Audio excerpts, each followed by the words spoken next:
great rivalry from two West Metro high schools in football. Tonight, the 68th meeting between Wayzata and Minnetonka in prep football at Einer Anderson Field in Minnetonka. John Jacobson along with Joe Moline and Allie Arlton.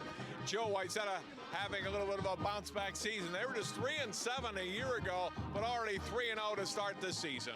Yeah, very uncharacteristic last year. Only 2 wins in the regular season. I think winning that playoff game over Minnetonka helped boost them up a little bit as they headed into the offseason. They came out this year strong, off to a great 3-0 start. Minnetonka 2-1, suffered a bad shutout loss 2 weeks ago to Prior Lake, a team that Wayzata then came back and beat last week. A little bit younger team, less experience for game-wise for Coach Nelson than he's had in the past, but Dave Nelson always seems to have some good talent. They coach him up well here. It should be a good game. Yeah, I expect a very good football game here tonight. And for Minnetonka, they're a team that, you know, early on in the year maybe struggled a little bit, maybe didn't play as good as they wanted to against Prior Lake, but last week they found a little spark in a junior quarterback. He's getting his first start here tonight in Garrett Olson. He was 7 for 7 with a touchdown last week and really provided that spark that Minnetonka needed. One of the things that Wayzata has had success with in their championship years has been their defense, and the defense has really turned it up so far in the first third of the season. Yeah, 5 defensive touchdowns. I mean, that's the kind of playmaking that they used to get in some of those championship seasons, and some of the things that have been missing the last couple of years. They have been able to make that big stop. Now they're making that big play defensively, and even last week in that win over Prior Lake, they get the defensive score for a touchdown that ended up being the difference in the game. These teams played twice last season. Minnetonka won the last regular season game, and then 9 days later, Wayzata came back and beat Minnetonka in the first round of the section playoffs before losing to Rosemont in the section semifinals. For Minnetonka, they're definitely the underdog tonight. Joe, what do they need to do to win? Well, I think they're going to have to establish the running game. You don't want to put too much pressure on a quarterback his first start of the game, and we all know that. I think this game's going to come down to third down conversions. I think both these teams defensively tonight are going to be very strong against the run. I don't think you're going to see any big explosive plays in the ground game. That's just what I think. So I think the quarterbacks have to make some big plays through the air and just kind of convert on third down. I expect a low-scoring kind of defensive battle tonight. 2-1 Minnetonka against 4th-ranked and 3-0 Wayzata in the battle for the Bay Bell. We'll take a break and come back and kick this one off from Minnetonka High School after this timeout on 12 Sports.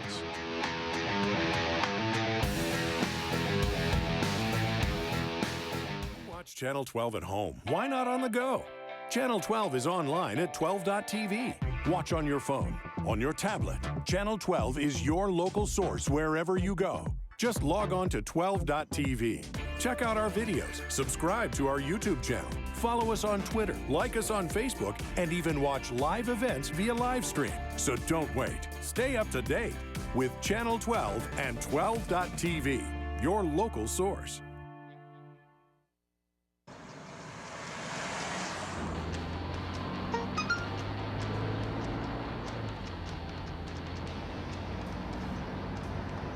The average text takes your eyes off the road for nearly 5 seconds.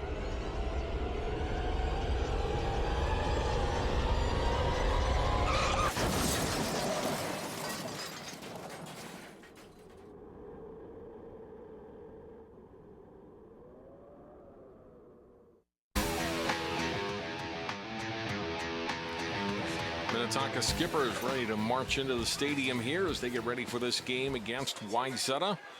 Beautiful evening for football. Let's go down to our sideline reporter for tonight, Allie Arlt. Thanks, John. You know, usually we come into Friday Night Lights games with a lot of high energy and a lot of excitement. Tonight's game has a little bit different feel. Minnetonka High School has a lot of heavy hearts, and this community as well, as they lost 3 of their students earlier this week, and it's up to an unspeakable tragedy. Now, before the game, a moment of silence is being held to honor those 3 students, and you best believe that this Minnetonka team is playing their hearts out tonight so that they can help lift the feelings and the spirits of this community here tonight. All right, thanks very much, Allie. And Joe, as you look at Minnetonka players getting ready to take the field, also the anniversary of 9/11, which has been talked about a lot today. And although these kids, I'm sure, are all too young to actually remember it, those of us old enough certainly won't forget. Yeah, you know, a lot of times we reflect on where we were on that day, and I was playing in the heart of my college football career. And I remember being in college and not knowing what's going on and hitting the practice field that day, and football was a thing that really helps take your mind off some of the tragedies that do happen, as you see Wayzata right there showing their support again for the Minnetonka community. Now we'll take a break. We'll come back and kick this one off in a few minutes. We get set for week 4 of the prep football season. Wayzata, Minnetonka next on 12 Sport. Hands off of me. I'm always called names. Everywhere that I go, there's always someone calling me names, calling me gay.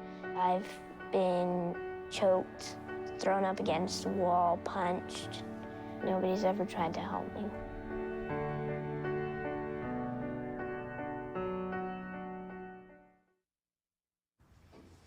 Hey, you going out like that? Yeah, why? Well, what would the neighbors think? I see you! Come look at Mr. Feather. Look what I have. Mr. Bird, remember? Bark, bark, bark. We're just playing. We're just playing. I'm trying to get you out of here. Even still. You don't have to be perfect to be a perfect parent. There are thousands of teens in foster care who don't need perfection. They need you. All right, give me a spot. You know my motto, safety first. They could be dangerous. I think we should call animal control. Animal control? To be safe. Don't worry. Just... I got this. It's a new motto. You don't have to be perfect to be a perfect parent. There are thousands of teens in foster care who don't need perfection. They need you.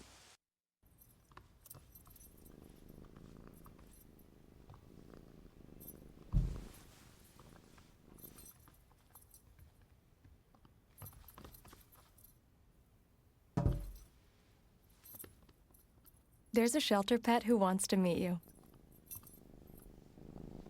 Meet one today. Visit theshelterpetproject.org. Adopt.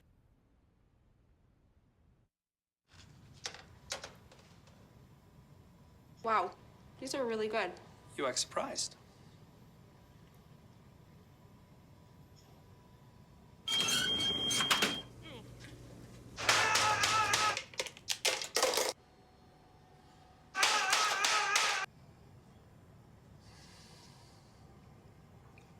Practice makes perfect. You don't have to be perfect to be a perfect parent. There are thousands of teens in foster care who don't need perfection. They need you. Wow, these are really good. You act surprised.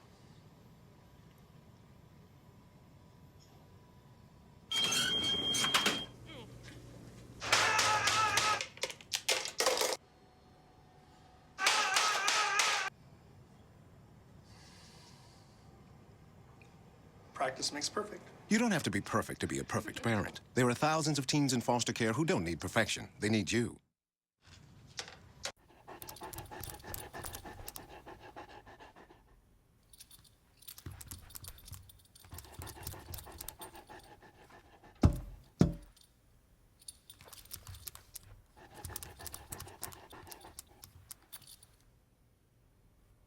There's a shelter pet who wants to meet you.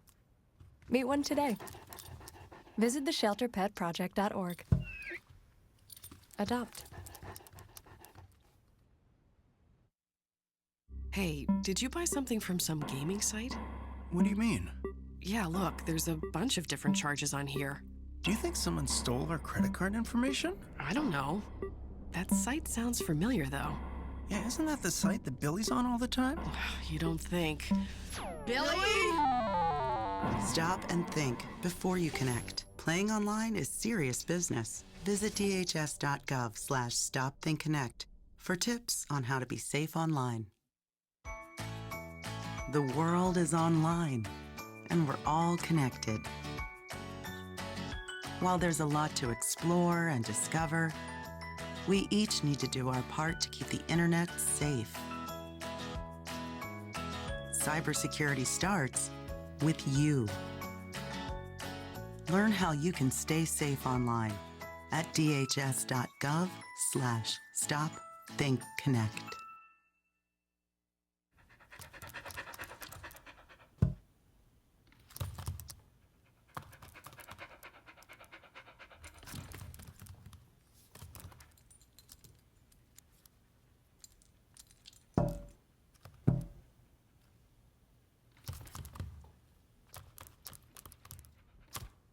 There's a shelter pet who wants to meet you.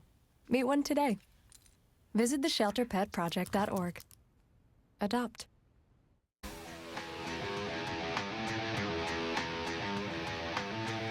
Good crowd on hand tonight at Minnetonka High Schools. We get set for kickoff between the Skippers and the Wayzata Trojans. Wayzata will receive the opening kickoff, Joe, as Minnetonka defers. What do you look for from them offensively this year? They got a veteran quarterback. Looks like a good rushing attack again this year, and ready to fire on all cylinders tonight, they hope. Yeah, absolutely. And, it looks a good size offensive line. The one thing about a Wayzata offense is it always starts with the ground game. They always have a solid offensive line up front. And once again, this year is no different. And they brought over, from the defensive side of the ball, the running back, as you see their starting lineup for the Wayzata offense. Foster Conzet comes over from running back a year ago, comes over to be the primary ball carrier in this Wayzata Trojan offense. But the other thing we always know about Wayzata offense is Coach Brad Anderson plans for the long haul, and he wants to get a lot of different guys touches and opportunities in big game situations because he knows everyone's one injury away from being done for a season and needing someone else to step up. Look at the Minnetonka starting defense. As I mentioned in the pregame, a little bit younger, less experienced group than some past teams, but certainly some guys in here have played varsity before. Mix of seniors and juniors on the Minnetonka defensive side. Came back with a good win last week against Shakopee after that disappointing Week 2 blowout loss against Prior Lake.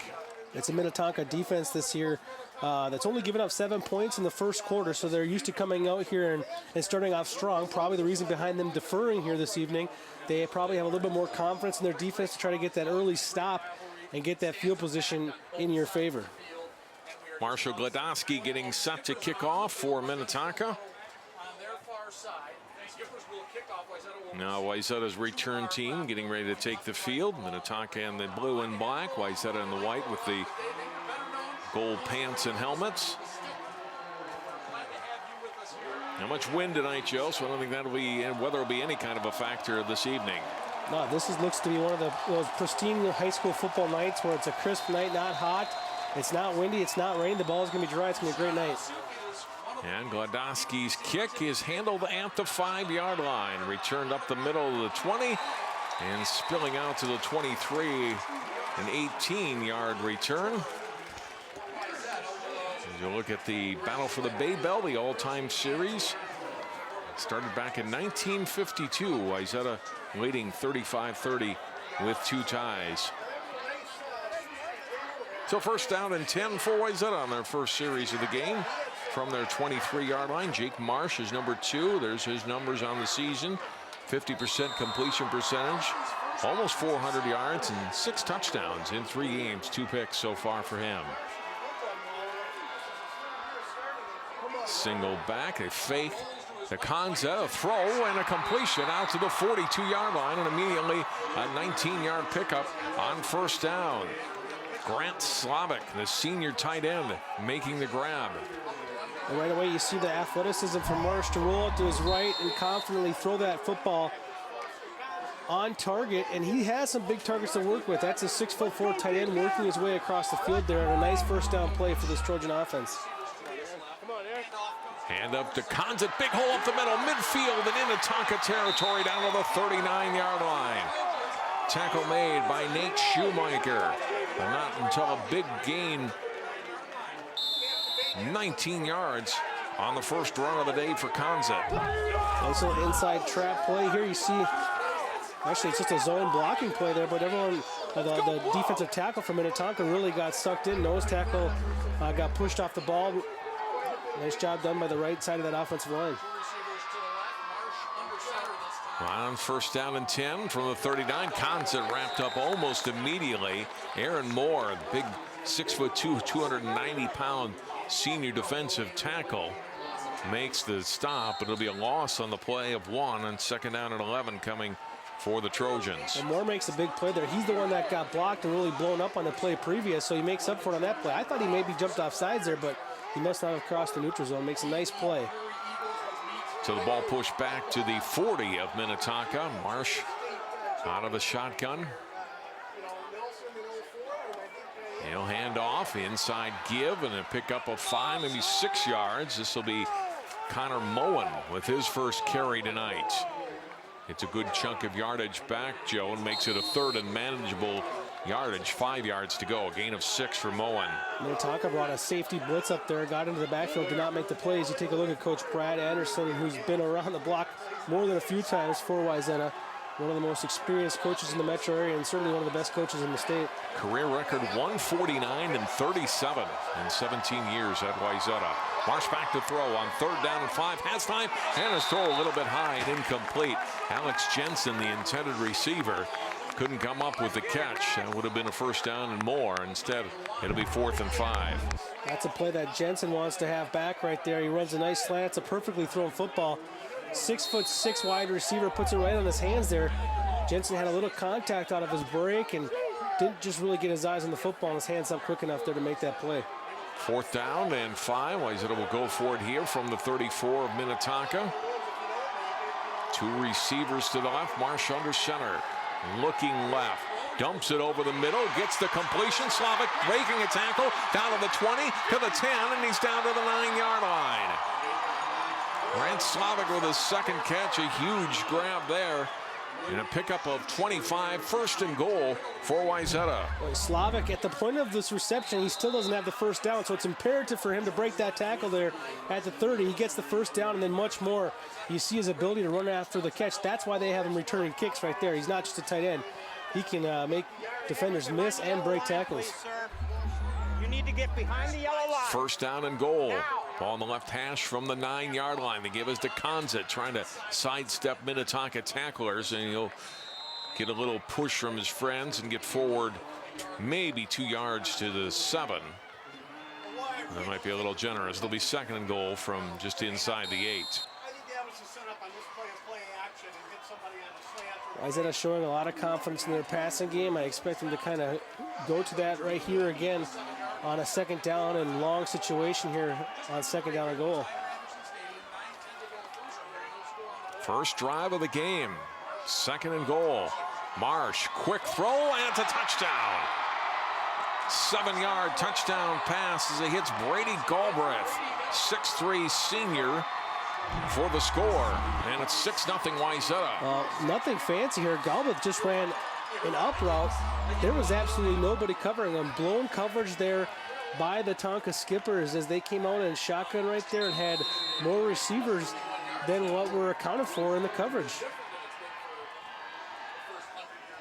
Galbraith is 2nd touchdown catch of the season, his 8th catch overall on the year. Connor Nauman, senior and the place kicker for Wayzata. Snap kick is right down the middle.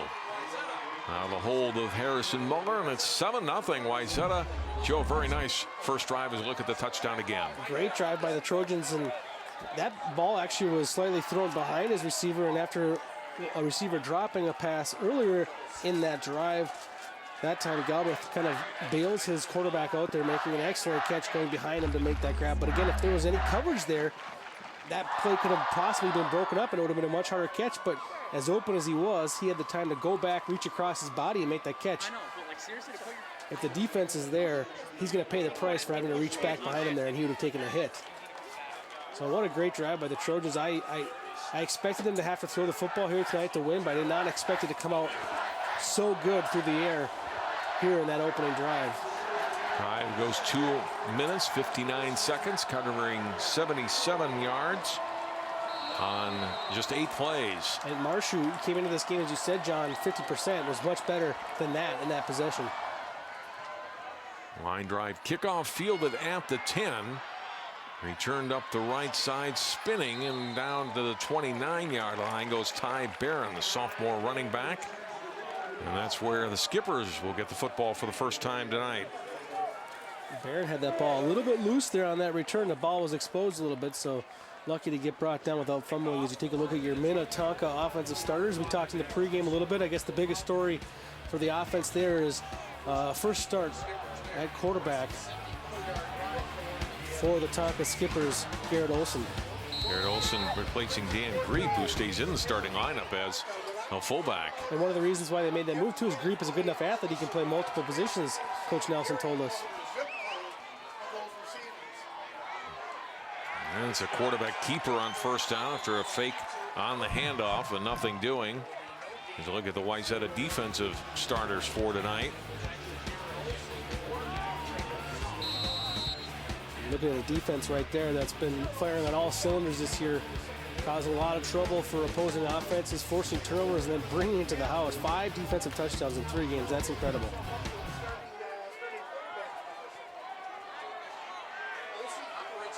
Second down and 9. Olsen now from the shotgun. He'll fake the handoff.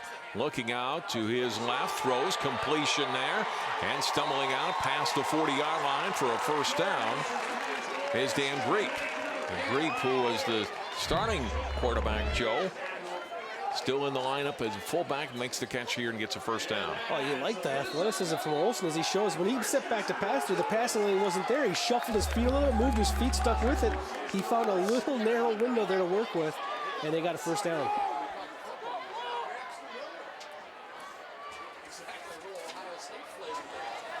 So first down of the game. Another throw and a completion and a good gain on first down as the ball hits the turf. Stevenson on the catch for Minnetonka, but he got it back. Josh Stevenson. It'll be a gain for Minnetonka out to the 47 to pick up a 5. You see why they like this junior quarterback, Garrett Olsen. 7 for 7 last game. Brought that spark into the contest last game, and 2 for 2 to start off here against Wayzata. Second down and 5. Now hand off this time. Barron to midfield and into Wayzata territory by about half of a yard.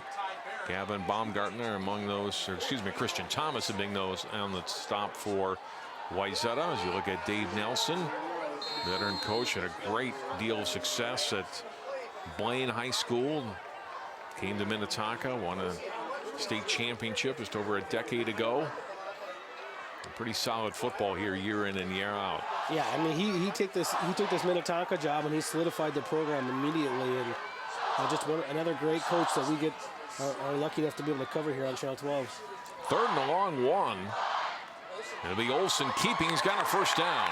Gets down to the 45-yard line, picks up 4, moves the chains for Minnetonka, and they've got their second first down. They're at the Wayzata 45. A signature play right there of why teams are running their quarterbacks so often now in football, because you get an extra blocker. When you don't have a quarterback handing the football off, that brings another blocker to the scheme. The running back who gets the fake there ended up getting a key block on the outside. That allows the quarterback to get upfield. And Olsen gets that first down. From the 45. Fake the handoff. Olsen looking down to his left and completes the pass. Nice grab going up and bringing it down at the 24. Amar Miller, the top receiver so far for the Skippers this season, and he picks up 22 yards here. You see Olsen here drops back to pass, and again, it doesn't look like he's kind of got the angle on it. Floats it, gets a little bit of air underneath it, and still yet that keeps that completion. Miller with his 13th catch. He's been targeted 19 times on the season. And now it's down to the 23 of Wayzata. Olsen to throw again. Right side completes to Stevenson. And he's down to the 12-yard line. Looks like he might have another first down for the Skippers. Well, it's Olsen. He's fun to watch play the quarterback position. That gets rid of that ball in a hurry. Quick snap out to his right, knows where his receivers, and here they go. No huddle offense. Gain of 11. First and 10 from the 12. And the give goes to Barron, and he is lucky to get anything there. Stop made by Nick Kramer and others. Kramer, one of the players that number 9, as you see him there, one of the players that Brad Anderson talked about really has stood out this year. They've had a number of players on the defensive side of the ball, Kramer being one of them, who's been a standout. He makes a great play right there, and on the previous play, he was just a couple of fingertips away from knocking down a pass. He's had his hands in the lane a couple of times, but Olsen's been able to avoid him. Garrett Olsen, the junior quarterback, leading an impressive drive here for Minnetonka. Second down and 9. Giving a handoff, and another short gain up the middle as Barron's being dragged back. His forward progress got him a yard. It'll be 3rd down and 8.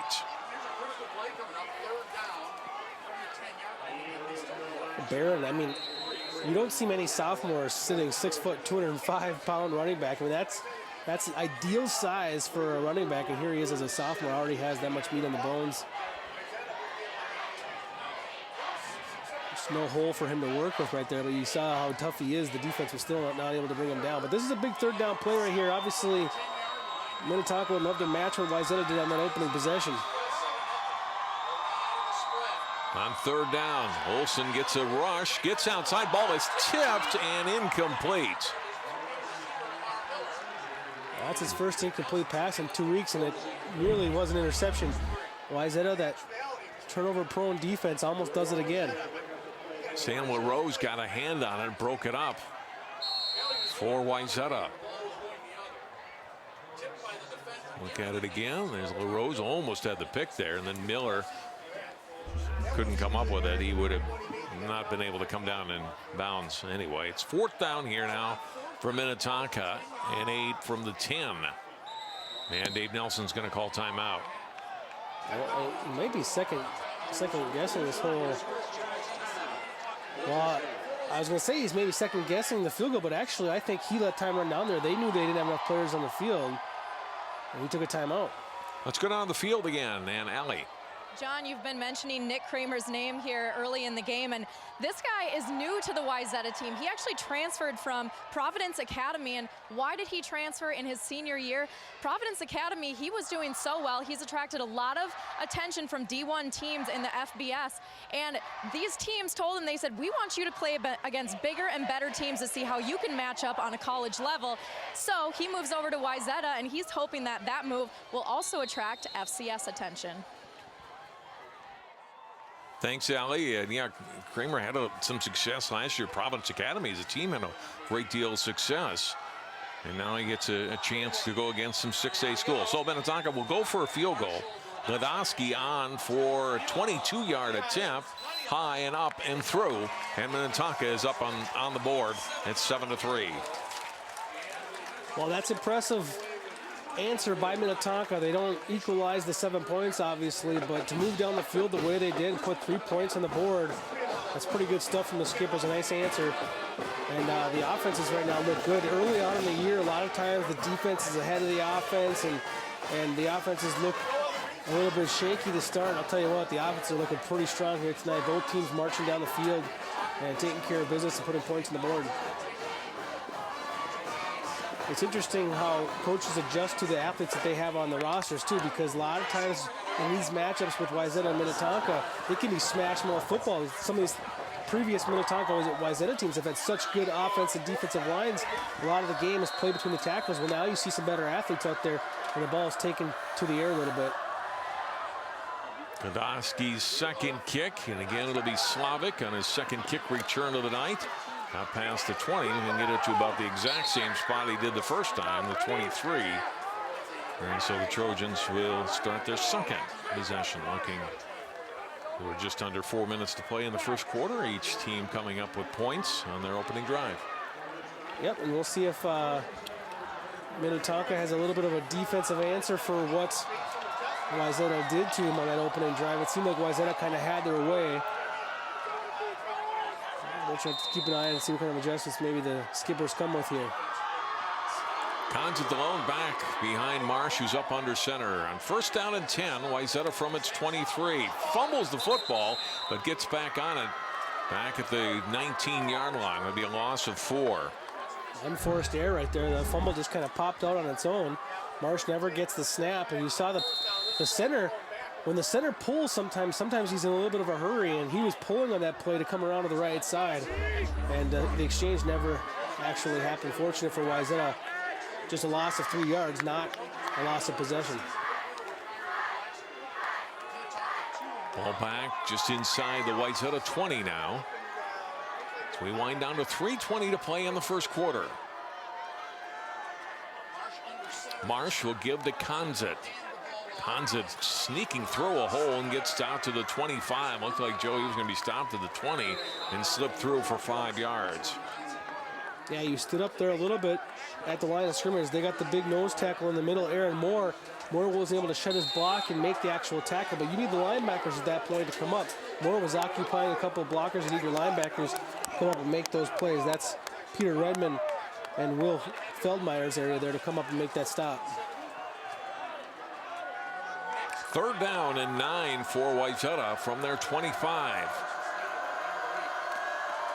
Marsh looking left, tossing out there, and incomplete. A flag comes down. Minnetonka thought they had pretty good coverage. That's a terrible call. On the receiver, Galbraith, but they're going to throw a flag, and it looks like it's going to go against Duke Larson, the senior free safety, or junior free safety. I think they don't like the fact that the safety didn't turn around for the football, but I thought from a timing perspective, that was about as good as it gets. We'll see if I'm right from the naked eye. Boy, he might have got that left hand in there a little bit early, but that's exactly how I would teach my defender to play on that play. I mean, that's good defense. It's too bad that gets punished because that's pretty darn good defense.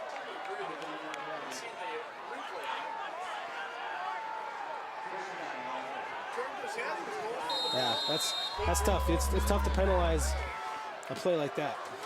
15-yard penalty, 1st down and 10. Wayzata from its 40-yard line. First handoff of the night to Keyshawn Aleksuk.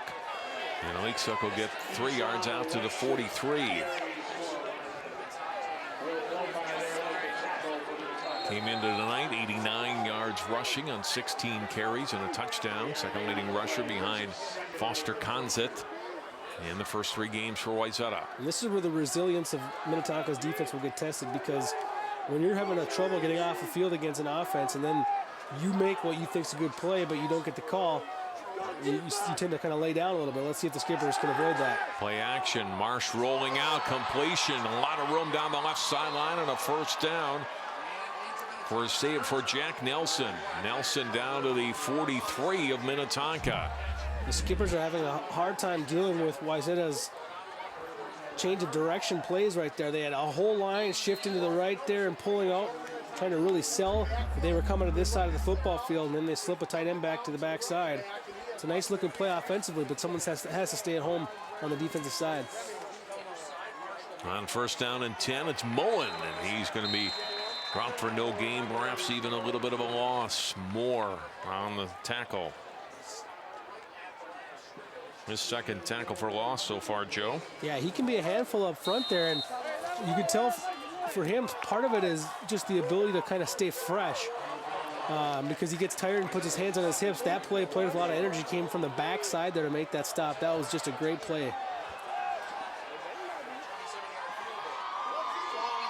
On 2nd down, Marsh getting up under center again. Time winding down here in the quarter. Mullen hit in the backfield and dropped for a big loss. That's what the Skippers are trying to do. They're trying to bring a lot of pressure. A big blitz that time from that side, and they guessed to the right side as well. Look at that blitz come to the backfield. Absolutely blew that play up. It was Isaac Olson who was back there before the ball was even handed off. The Skippers' defensive strategy looks to be like trying to take the game to the Wayzata side of the football. They want to blitz early and often and get into that backfield. Loss of 4, 3rd down and 14. From the 47 of Minnetonka. Now Marsh back in the shotgun. High snap. Throws back to his left. Completion, 40-yard line, down to the 35, and very close to a 1st down. It was actually kind of a perfect play to have a high snap on because it was a screen. So it kind of made the play look a little broken, and the Skippers lost their placement and lost their keys on defense, who they were supposed to be covering there. That allowed the screen to set up pretty nicely, and it's just a yard short of that 1st down. That's short enough for Wayzata to try to go for it. Brandon Bluford with his 4th catch of the season gains 13 yards, and that'll be the end of the quarter. Unless we had a timeout, which I don't think we do. It's a change of possession, or change of field, I should say, as we go to the 2nd quarter. 7-3, Wayzata leads Minnetonka after 1. We'll take time out. Come back with more Prep Football live on Friday night from Einar Anderson Field in Minnetonka after this.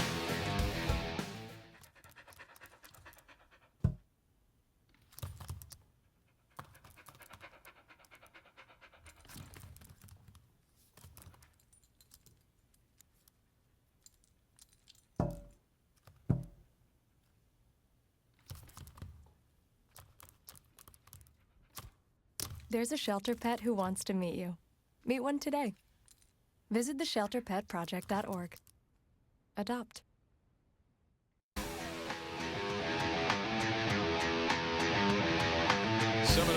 Wayzata leading Minnetonka on a beautiful Friday evening here in the West Metro. Wayzata will face a 4th down and 1 from the 35-yard line of Minnetonka.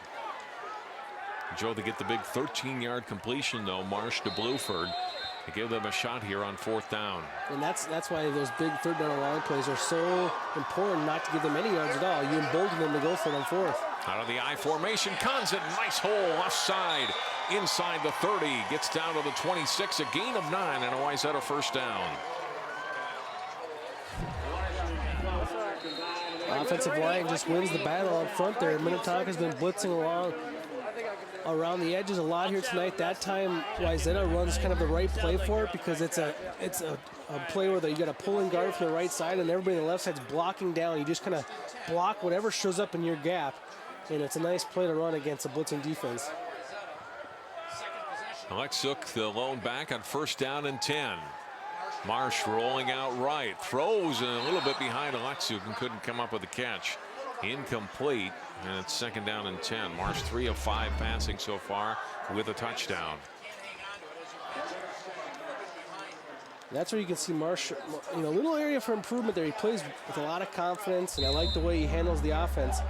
But you can see, you're asking a lot now, but I mean, he's thrown a couple balls behind him with wide receivers where if he throws it on target, that's a nice pickup. The right play was called. On 2nd down and 10. Quick drop, Marsh throwing, a lot of traffic and almost intercepted.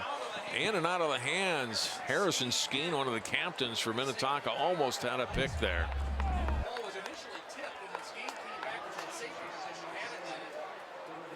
Two skippers having a chance at that one, both the safety and the middle linebacker. Nice job on his drop there. Feldmeyer gets his hands there, and Feldmeyer, who's been blitzing a lot here this evening, that time just a nice little drop, get to his area, and got his hands on the football. Nice read. 3rd down and 10. Marsh hit as he throws, and it completes it down to the 18-yard line. And shy of the 1st down, there is a flag out as well on the catch made by Bluford. It'll be 4th down and 2. So a really quick flag, so I think it's going to be some kind of procedure on the offense. So the first penalty of the game against Wayzata. So they'll be pushed back 5 yards back to the 30-yard line and set up 3rd and 15.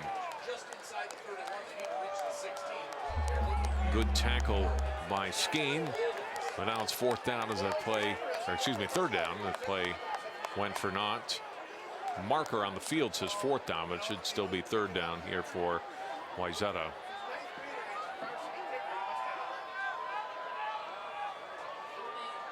They're going to get it straightened out here. There you go, John.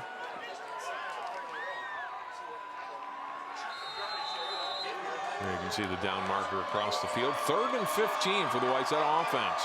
2nd drive of the game. They lead this 7-3 early in the 2nd quarter. The handoff to Moen, and he only is able to get a yard or 2. So they're hoping to get a nice hole up the middle and the draw. Instead, it's a short gain, and now 4th down and still 13 yards to go. I think it's still going to, they're still in 4-down territory. You're inside the 30. I mean, unless you got a Division I recruit kicker here, I think this is 4-down territory. They're going to go for it. I think their play call right there was probably anticipating that, hey, we've been getting a lot through the air. Minnetonka's going to be expecting that. Let's keep it on the ground, see if we can't catch them off guard. But the skippers held their own.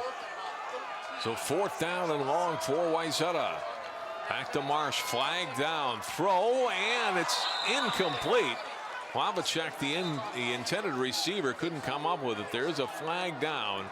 The line of scrimmage might be another procedure penalty against Wayzata. It is. They'll be refused. And Minnetonka takes over on downs at their 28. Well, you can see what's happening as Minnetonka's, that time they were not shy about showing they were coming. And it made someone flinch up front there from the Trojans. So nice defensive stand for the Minnetonka skippers. It was kind of a bend and break, bend but don't break defensive possession. And It kept Wayzata from getting back on the scoreboard.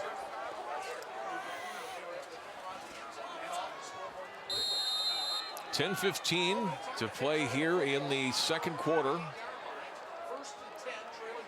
Minnetonka trailing 7-3. This is just their second possession of the game. It's a quarterback keeping and not much room for Olsen on the right side. Wayzata able to track him down. That was a broken play there. He wanted to hand it off to the receiver in the end around, but got it stuck on the running back's hip.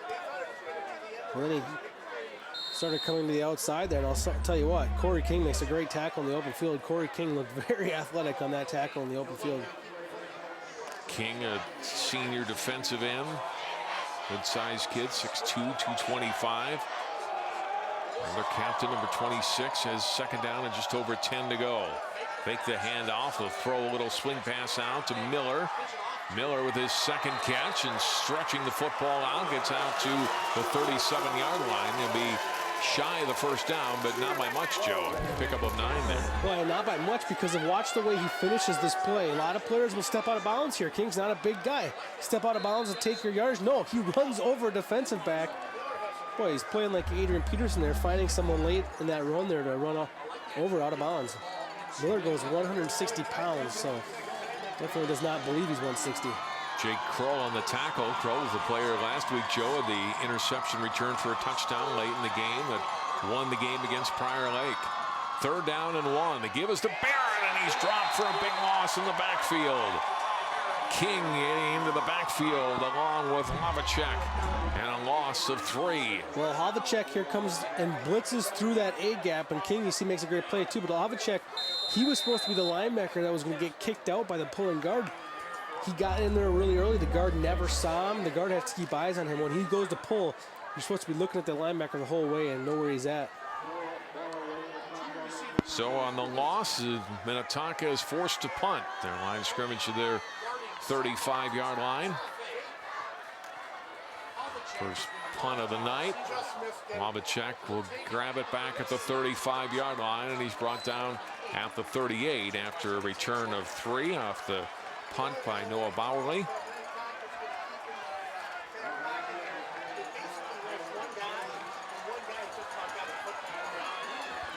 Well, it's been a real interesting start to this football game. On the 2 first offensive possessions, you saw the offenses really move and convert on 3rd down. In the last 2 now, you saw the defenses make great plays and great blitz calls by the coaching staff of when to blitz and where to blitz, and really aggressive defensive plays to stop those drives. Just look at the last 2 times these teams played, back-to-back weeks, the final week of the regular season a year ago, and then the playoff game. Wayzata winning that playoff game. A fumble on this first down play. They get back on it. It's Scoro. It's in at quarterback. Thomas Scoro. He's a senior, and Wayzata's done this over the years. Joe, they'll play more than one quarterback often. And that's what you hate to see in that situation, though, is when you bring a quarterback in and you have a center snap exchange issue with a new quarterback. You want it to be seamless and not to notice that there's a new quarterback in the game. Second time, though, Wayzata's put the ball on the turf just in the center quarterback exchange. Loss of 2. It's 2nd down and 12. Scoro will drop back to the 30 in the shotgun. Wayzata, or Minnetonka, showing some blitz, gives the handoff instead, and cons it looks like it might have a big hole, and it's closed fairly quickly by Minnetonka. He gets out to the 40-yard line, gains 4 to bring up 3rd down and 8. Harrison Skane's a football player. The 5'8", 160-pound safety gets off his block there. He was blocked. He was being occupied. He got off his block and made that tackle, and the running back didn't stand a chance. He was such a good, he formed him up so well and tackled him perfectly. Ball at the 40-yard line for Wayzata. 3rd down and 8. Scoro up under center. The lefty feeling some pressure, throwing it out to the right sideline and incomplete. Trying to hit it to Alex Jensen, but couldn't find him. Pretty well covered as well, and it's a 4th down, a 3 and out here for Wayzata. Minnetonka's really dialed it up on 3rd down, the different kind of blitzes that they're bringing, and Wayzata's going to have to try to find a way to counter that, and one of the ways you do that is you're going to run more screens, so look for Wayzata to put some screens into the offense in the next couple of possessions. Coach Anderson loves screening, and he's got a good offense for it. First punt of the day for Scorrell, handled by Shoemaker back at the 20-yard line. And a good open field tackle and the return to just the 25. Special teams tackle there. And a gain of 5. We'll give Minnetonka the football just past their 25-yard line. We stay at 7-3, nearing the midway point of quarter number 2 here at Minnetonka. It's a good football game right now. I mean, I really like what we're seeing from both teams. You're just seeing guys go out there and make plays. You're not, you've got a couple of mistakes here and there with some balls in the turf, but for the most part, just good football. Coming in motion is Halbmeyer, and rolling out Olsen in trouble, and that could have been picked off on a deflection. Intended receiver was Gladowski, but right behind him was LaRose. Look at it again. You see the blitz coming from Griffith there at the linebacker spot 33, and you see what speed does on defense. Wayzata got back to that philosophy of just putting a ton of speed on defense. And they're not huge up front. It's all about the speed, and speed can really hurt you. And you saw the way he closed the gap in the quarterback Olsen. Olsen 5 of 7 passing so far. Second down and 10 now from the 25. And ball is fumbled, picked back up by Olsen. It bounced right back to him. On breaking, got out to the 33-yard line and picked up 8 yards. Now that's a play that won't happen on one of Jay Wilcox's grass fields. You're not going to get that kind of bounce. That bounce, a sweet home field bounce right there, right back up into his midsection. Olsen's playing a good football game, but we have seen a couple times on John where he's having issues with, he's doing that read option, and he's deciding at the last moment whether to hand it off or to keep it. And sometimes that ball is getting stuck on the running back's hip. Christian Thomas on the tackle. 3rd and long 2 here for Tonka. Out of the eye, Olsen long count. Will fake the handoff to the deep back. Swings it out to the right. First down. 45-yard line out to midfield and into Wayzata territory. Powers Warren, junior tight end, 6'4", 237 yards. His first catch tonight in the big game. Watch where he slips out of. He was lined up in what they call that H-back position. He was more like kind of a fullback offset, and he kind of came off the ball like he was going to block an outside linebacker, and then he slips into the flats. Just a great play call there on 3rd down.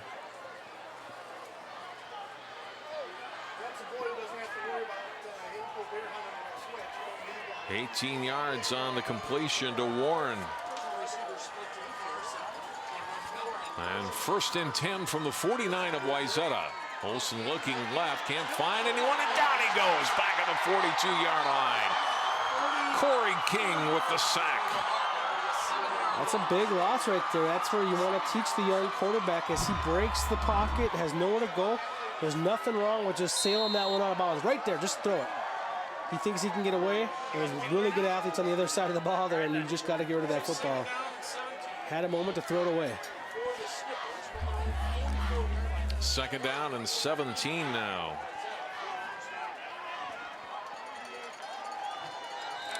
And a timeout taken by Minnetonka. That'll be their second charge timeout here in the first half. Comes with 5:32 remaining in the quarter and the first half. You know, we talked to Brad Anderson before the game, and Minnetonka is nowhere near as poor as they showed on the scoreboard 2 weeks ago against Prior Lake. He said, you know, that game was a little deceiving. It was just one of those games. And he said, I've been in this situation before where just thing after thing goes wrong, and then it kind of snowballed on them, and they were able to bounce back last week against Shakopee, and he expected a tough game tonight.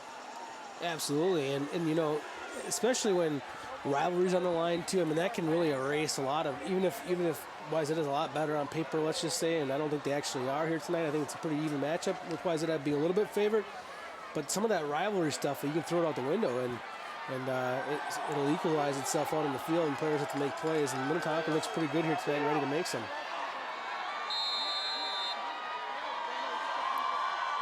The 2nd down and 17. Olsen out of the shotgun. Looked like movement on the right side, and this is going to be a penalty against Minnetonka. I'll push them back 5 more. It's more of a false start on the center there, as a couple of players took off there. Ball never got snapped, and you hate those penalties as a coach, but you really hate them coming out of a timeout. That's really tough. So now 2nd and 22. Ball pushed back to the Tonka 39-yard line. Garrett Olson, mentioned last week, 7 for 7 passing, 6 for 8 so far here tonight. He's got a lot of yards to pick up in a couple of downs. 3 receivers to the right. He'll go to the left, and the ball is dropped. Well covered. And it'll be 3rd down and long. Coverage defensively by Justin Wolk, the junior, who was all over the intended receiver, Hallmeyer. That's one of those plays that, it's nice if the linebacker had been blitzing because it would open up that gap there in the middle, but he was dropping back into coverage, having it be 2nd down and long, and it just was basically running your wide receiver right into a linebacker. It just wasn't a good high percentage play to begin with. 3rd down and 22 now for Minnetonka.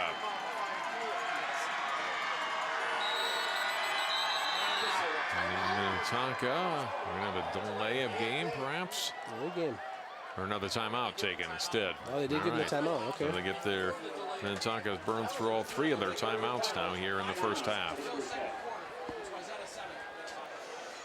Good crowd on hand here tonight on both sides. A lot of them in red, white, and blue. Remembrance of 9/11.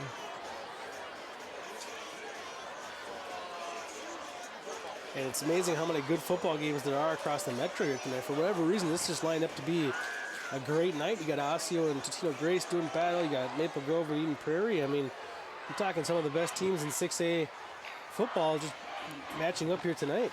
We'll know a lot more about 6A tomorrow morning. Eden Prairie, the 4-time defending state champions, hosting Maple Grove tonight. Those teams played in the playoffs last year, Joe. Remember that snow and ice covered field at Hopkins when they played in the state semifinals, with Eden Prairie pulling that one out on the way to another championship. And Osseo Graces always seemed to be good the last few years when they played. 3rd and 22 here for the Skippers. Quick play action, heavy rush on Olson. Throws it, and it's intercepted. Picked off by LaRose. He's got some room down the left sideline and all the way down to the 25-yard line of Minnetonka. Enough pressure put on Olson, Joe, where he didn't get much into that throw. Underthrew his receiver, and it was an easy pick for the senior LaRose. Well, this secondary has been pick happy as you see LaRose just kind of catches this one like a punt. And then he's got blockers out in front of him. If he maybe slowed down a little bit, he might have been able to wait for one of those blockers. But LaRose gets into the mix, his first pick of the year. Coming into this game, Wayzata had 7 interceptions as a defense, make it 8 now. And that's a throw that Olson wishes he probably never made. But it was a tough situation to be in because it was either take a sack or throw it up for grabs like that. Now Wayzata love to cash in on that turnover from the 25, a short field for the offense. Deep drop by Marsh, completion, but a loss on the play. Conzet lit up as he's hit by Isaac Olson. Well, that's what I expected. I expected Wayzata to start screening, and they came out with a screen on 1st down, but the only problem was Minnetonka wasn't bringing the pressure this time. Minnetonka was just set up in a base defense. They were all dropping back in coverage, and when that happens, it's difficult to run the screen because you really got to pluck every single one of those linebackers, but they didn't get that one right there. Nice play defensively. Loss on the play. 2nd down and 11. Lake Sook back into the backfield. He'll get the handoff here. Left side, 25, 20, 15-yard line, and he's knocked out of bounds at the 11-yard line. A gain of 15 yards and a 1st down for Wayzata. Well, Grant Slavic, watch the left tight end here. Locks in right there. Look at that block right there. Runs right off his tailbone. Gets downfield. The receiver downfield also had a great block. Just excellent blocking out along the perimeter. Allows that big run to happen for the Trojans. 1st down and 10 for Wayzata from the 11 of Minnetonka.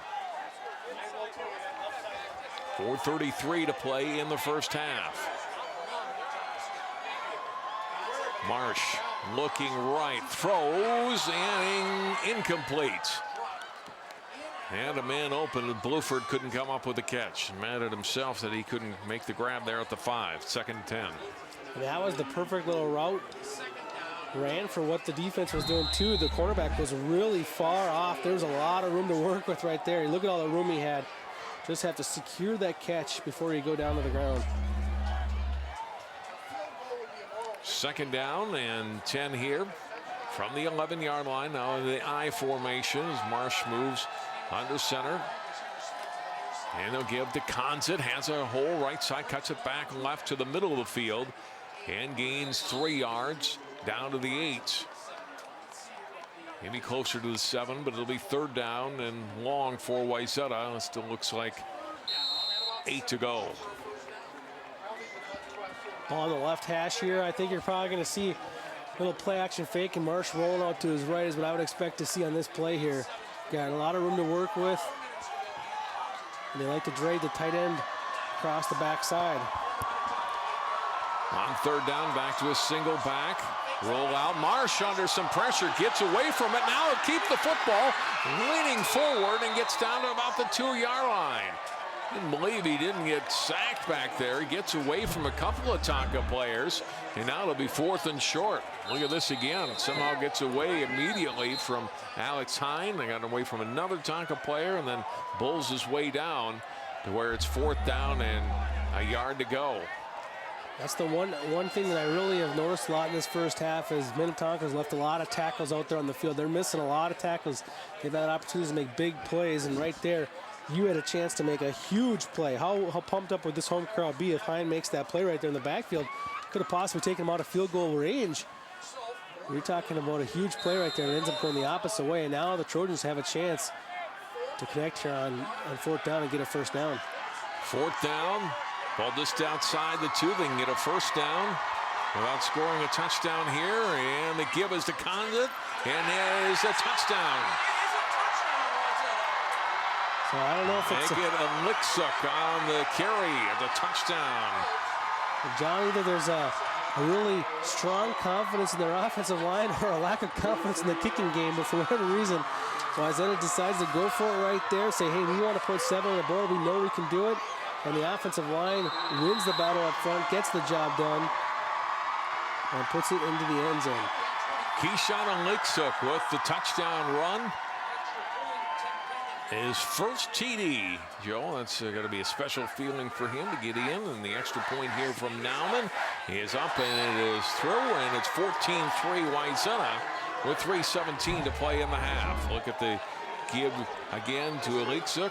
Follows over with the left guard. Nice job coming back toward the middle of the field. I think if he had followed toward the left, Joe, he may not have made it, but came back toward his center and got into the end zone. Well, it was a great run for that reason, as you mentioned, but also Robert Anderson, 77, was pulling from the right side, and he felt Anderson still coming. He grabbed his back a little bit and got in behind him instead of maybe bumping into him or not getting a block from him by being in a hurry to get in the end zone. He let that play kind of play out a little bit, got behind his big offensive lineman, and found his way into the blue end zone here at Minnetonka.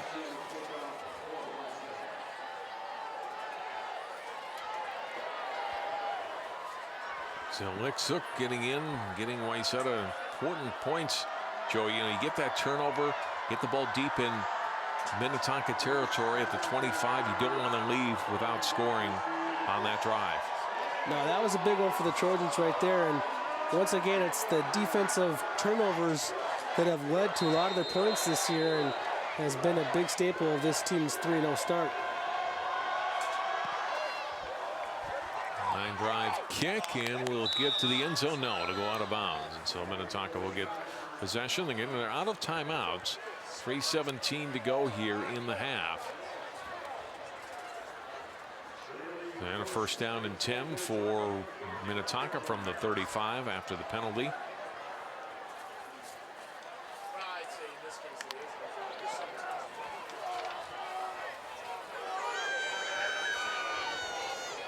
Now Connor Olson back under center.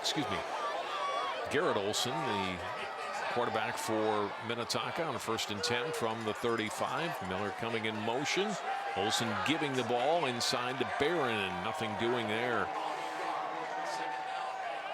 Lovacek, a lot of white shirts on the inside. Also, Andrew Kovac, who's had a good start to his season. in on the stop. It'll be no gain. Minnetonka has not been able to establish the running game. For some reason, they never started the clock here. I don't know why the clock is not running. We're gonna figure this thing out. 3:17 is still sitting on the clock here at the field. Our clock showing what it probably should be at 3:05, but home field advantage there. There we are. Where are we? Foxborough? Well, we'll see what they decide the proper time should be. See the time that we have in the truck. You're going to adjust it some. Looks like 3:02 is what they're going to set it to. And that's what they had signaled up to the press box here. I'll wait a moment until we get it corrected on the scoreboard here.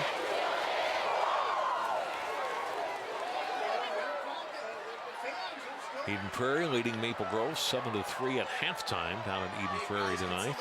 3:02 into the clock keeper. They need to set the clock to 3:02.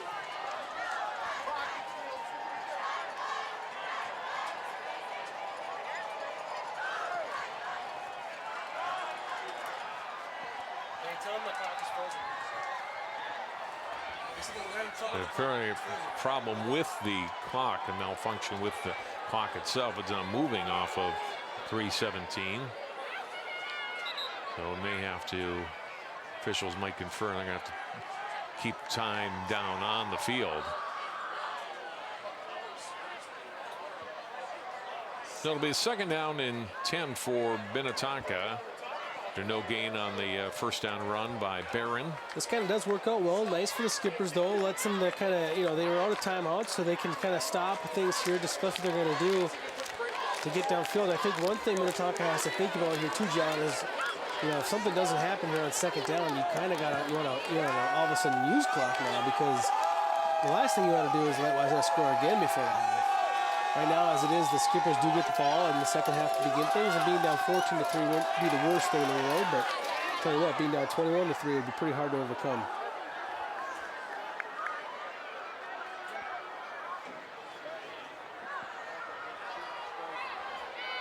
Officials talking to both sidelines. I see about 2,000 kids with cell phones in the air, so maybe they can use the clock for us. Someone's got a clock here. Come on.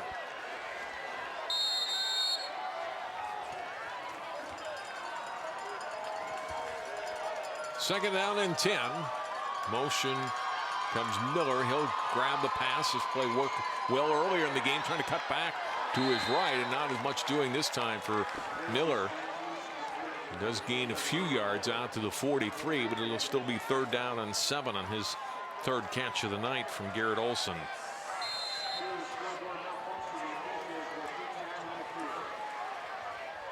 So this is where I think where Minnetonka actually, if you're the Skippers, you really don't want the ball to hit the turf here, an incomplete pass, and do Wayzata any favors by stopping the clock. On 3rd down from the shotgun is Olson. Trying to follow his back into a hole, and hands the ball out to 50-yard line, maybe a 1st down. Oh yeah, he's got a 1st down. Now you want to hurry up. Now that you're past that test, and for the Skippers, now you got to go. See, I like this play call because it's conservative. You're not going to get an incomplete pass, but you're still trying to get that 1st down. He gets behind his running backs. Good blocking from the offensive line, and they get the 1st down. 1st and 10 from the 45-yard line. Olson swings it out right side to Miller, and he's dropped for a loss back at the 43-yard line. Tackle made by Lovacek. You're seeing the team defensive speed from the Trojans right now. The Skippers are trying to use they have no running game, so they're trying to use the passing game as an extension of the running game. They're throwing it out east and west, but the speed from Wayzata is really not allowing them to do that. On 2nd down and long, and back to the line of scrimmage they get. Is Barron on his 6th carry tonight. He gains 2. It'll be 3rd down and 10. Clock running an official time you see on your screen, under 1.5 minutes to go now with the scoreboard out here in Minnetonka, and throw to the left by Olson. Another completion, another short gain, even a loss. And the defense really stepping up here as Stevenson is dropped. Lovacek all over the place. It'll be 4th down. 4th down. I don't know if Wayzata's not going to call a timeout here, though. They're going to let things just kind of play out. 4th down and 11. They're pursuing very well, Joe, Wayzata's defense on those last 3 passing plays. And Coach Anderson really wants to play conservative here. He's not taking a timeout, and he also has instructed his punt returners to call for a fair catch.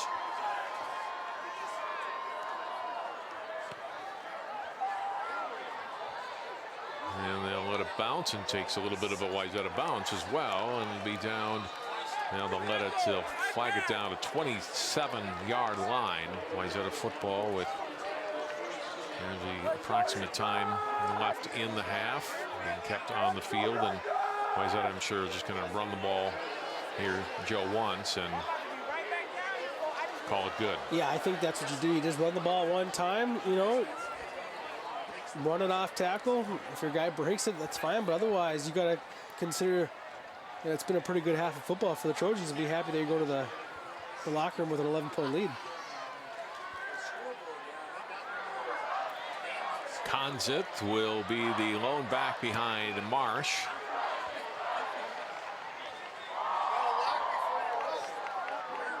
First down for Wayzata, and perhaps Marsh won't even hand off, and he'll just kneel down, and that'll be the end of the half after a few seconds here, and they'll run out. Teams will go to their locker room, and Wayzata, Joe, with a 14-3 lead at halftime. Great half of football for Wayzata. I think, you know, Minnetonka put one drive together, but then they toughened up and held the Skippers to 3 points, held on to their early lead that they established on their opening drive, and then they came back and got that nice defensive turnover and then turned it into points. So if you look at the kind of things that Wayzata's done here today, they got to be really proud of the half of football that they played. Doing a good job up on the line of scrimmage. They're definitely winning the battle right now on the line of scrimmage, and then, of course, making some big plays out on the exterior as well. 14-3, our halftime score. 4th week of the regular season already, Joe. Hard to believe for some students, school just started this week, and we're halfway through the regular season. Yeah, that's really hard to believe, and you really feel for the seniors in that type of situation. You blink, and boy, half their football season's already over, and they're already talking playoffs soon. Let's go down to the sideline. Allie Arlt standing by with Dave Nelson. All right, thanks, guys. Coach, defense has really dominated in this first half. What's your assessment of your defense as you guys have allowed 2 scores on the board? Well, I think our defense is playing well. You know, we really hurt us when we threw the pick down here, and you know, it's a bad mistake on our part, and you know, it should be a 7-3 game. I know it's not, but our defense is playing well, and we just got to try to find some offense. In the first quarter, you guys only had 1 offensive possession. In the second, you had 4. What do you do in the second to have more control offensively? Well, it's just our defense set that tempo, got us the ball back. So, and then we didn't do much with it, so we had it more times because we didn't have the long drive established. So. All right, Coach. Well, good luck in the second. Hey, thank you very much. All right, back to you, John. Thanks, Allie, and to Coach Nelson for taking a moment to speak with us. Before we go to break, we're going to go down and catch some of the Minnetonka dance team out at halftime here tonight at Einar Anderson Field.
Minnetonka dance team.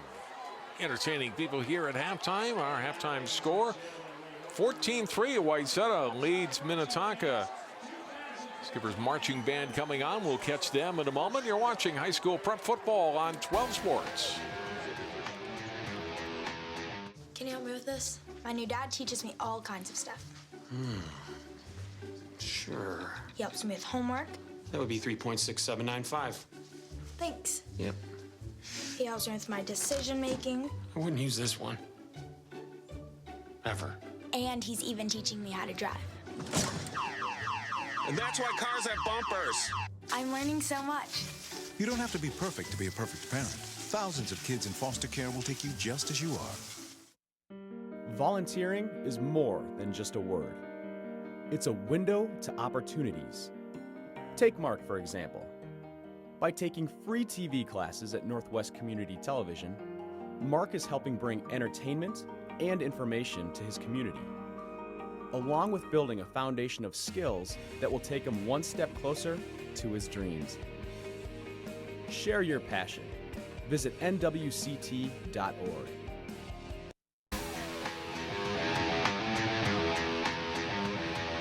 Great Friday night for high school football in Minnesota. Our halftime game, our halftime score, Wayzata in Minnetonka is 14-3. The Trojans leading the Skippers in the battle for the Bay Bell.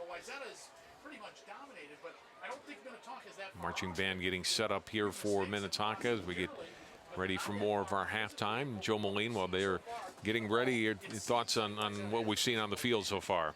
Well, I think that Coach Nelson summed it up pretty well. He's got to figure out some way to get some offense going, because what they had going in that first possession has been solved by the Wayzata defense, and they could not get sideline to sideline quite as well. The defense from Wayzata was showing off its speed, making plays. And Minnetonka's got to establish some kind of running game. You can't put it all on the passing game. It's going to be too difficult of a task. So they got to find some ways to get chunks of 3 and 4 yards here and there through the running game. They just have not been able to do that. Big turnover hurting as well, and it's setting up that short field as Coach Nelson mentioned, giving Wayzata, or helping Wayzata set up for that second touchdown. Now we'll go back down to the field, and Wayzata's marching band and their performance tonight here.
AHS Marching Band would like to thank the Minnetonka Schools Administration, the AHS Band Boosters, the AHS Booster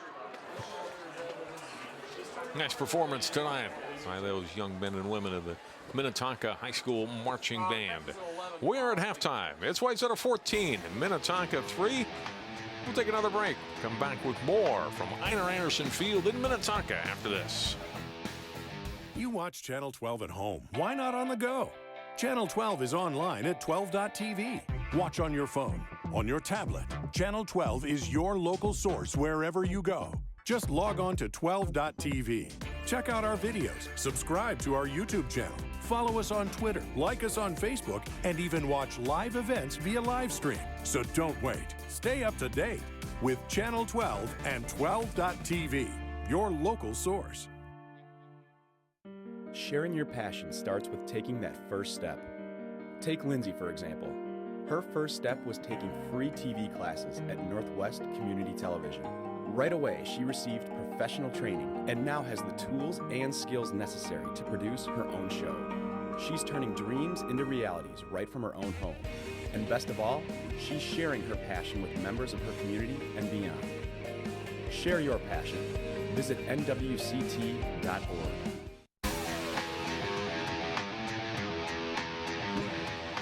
Wayzata 14, Minnetonka 3 at halftime. And Joe Molina, let's take some highlights from the first half of play. And Wayzata with a good opening drive. Had that opening drive at 77 yards in 8 plays. Big play, Marsh to Lavacek. That got them down to inside the 10. That was a 4th down play and a big one that helped set up the touchdown. Here it is a few plays later on the TD toss to Brady Galbraith. And it was 7-0 Wayzata after the extra point. Yeah, you saw early on Wayzata taking advantage of those big wide receivers and tight ends that they have. Minnetonka able to get some yards gained on their opening drive through the air. Dan Greep on that catch from Garrett Olson, and Olson going further downfield. His longest reception, that one to Amar Miller. And helps set up a field goal for what's turned out to be Minnetonka's only points of the half, and made it 7-3 at that point. That was our score at the end of the quarter. Here's that big play coming in the second quarter. The underthrown ball by Olson and the pickoff by Sam LaRose brought it down to the 25-yard line. Wayzata able to convert a few plays later on the first touchdown of the season for Keyshawn Alitzuk, and the extra point by Nauman made it 14-3. As we look at our first half numbers, Wayzata with a big edge in rushing yards. Passing yards fairly even, but Minnetonka held his 91 total yards so far. First downs 8-6 in favor of Wayzata on the turnover that we showed you, setting up Wayzata's second score. Yeah, the biggest thing it comes down is the rushing yards, and then also I do think Wayzata started to figure out a little bit that if they got pressure on Olson, it made his life a lot more difficult, and they did that better there in the second quarter. 14-3 at halftime. We'll come back with more football action. Minnetonka and Wayzata on Channel 12 after this.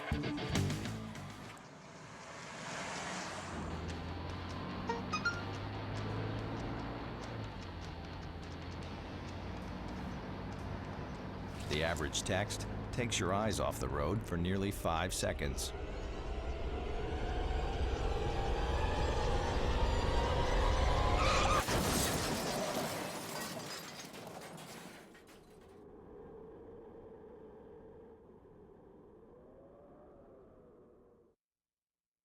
My new mom and I have a lot in common. The great outside. We both love the outdoors. So shiny. That's not a flower. We both love geology. Oh, look. An igneous one. That's not a rock. And she knows a lot about wildlife. A labradoodle. That's not a dog. Hanging out has been kind of fun. You don't have to be perfect to be a perfect parent. Thousands of kids in foster care will take you just as you are. You watch Channel 12 at home. Why not on the go? Channel 12 is online at 12.tv. Watch on your phone, on your tablet. Channel 12 is your local source wherever you go. Just log on to 12.tv. Check out our videos, subscribe to our YouTube channel, Follow us on Twitter, like us on Facebook, and even watch live events via live stream. So don't wait. Stay up to date with Channel 12 and 12.tv, your local source.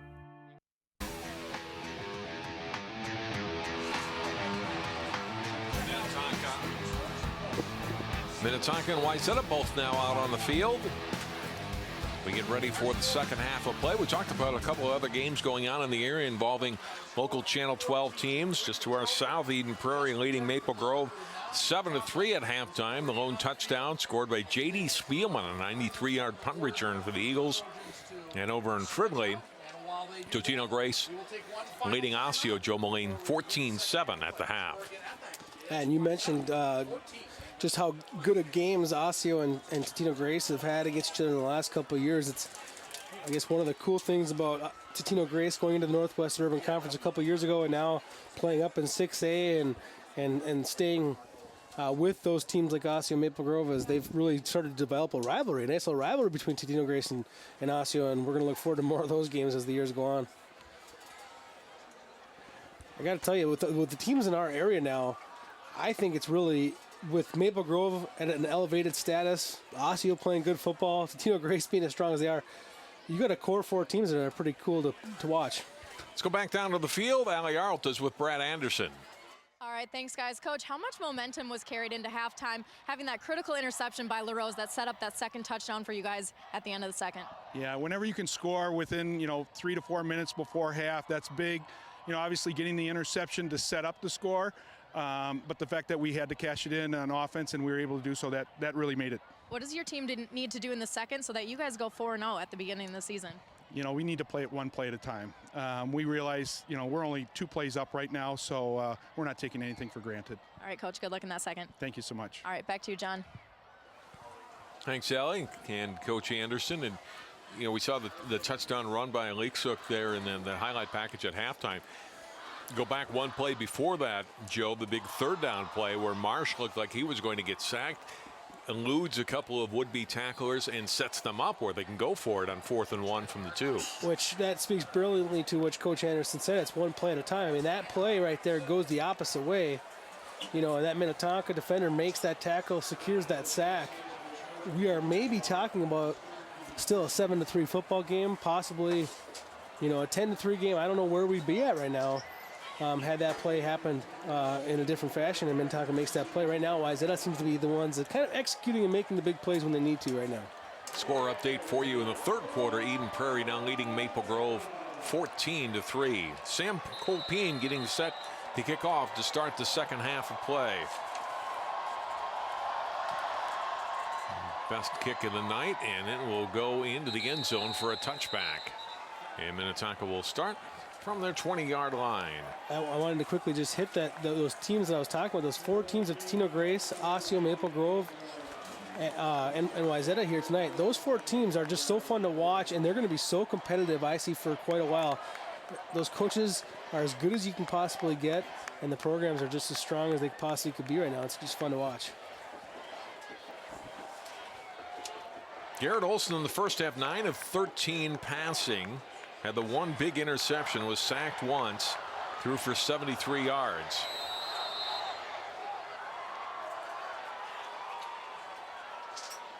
High snap, able to hand the ball off to Bear, and the ball is loose. Looked like Wayzata got on top of it, and they did. A turnover on the first play of the second half. It was the pressure up front from Corey King again. He's been giving the skippers all kinds of problems. Recovered rather by Nick Kramer. Look at it again. Watch King get in the backfield there. They just can't block him right now. King is just back there, and they're not able to push him, and he gets his hands active on the football. I love the game that King has had here tonight.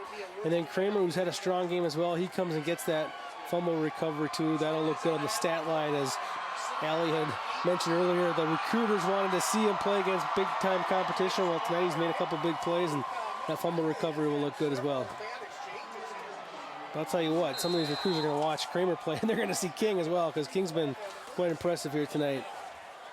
1st and 10 from the 18 of Minnetonka. Marsh to air it out, going to the end zone on 1st down, and it is, looks like caught, yes, touchdown for Wayzata. Brady Goldberg with his 2nd TD catch of the night. And John, does he earn this one or what? Look at him, he fights for this football. The concentration, the fight, he's got his right hand. He does not have access to his right hand, but he still gets that football with his left arm pinned against his leg, holds onto that football, eventually gets the right hand in there, and that's as good as it gets right there. Great touchdown reception. Nauman for the extra point. Kick is up. There's a flag down. The kick was through. Going to go against Minnetonka. I believe the whistle came before the kick actually went through.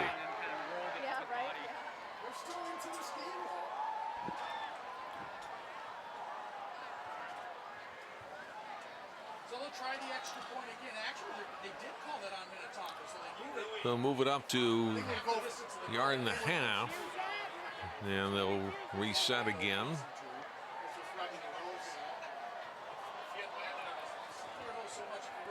Holder is Muller. And Nauman. We'll try again. Get a little extra practice, Joe. And Boots his 3rd one through the night. Yeah, I don't think that's a bad thing at all. Get some extra practice. Look at the touchdown again. This is going to be a Sports Jam play of the week, I think, there, John. What do you think? Looking pretty good. That was a good touchdown reception.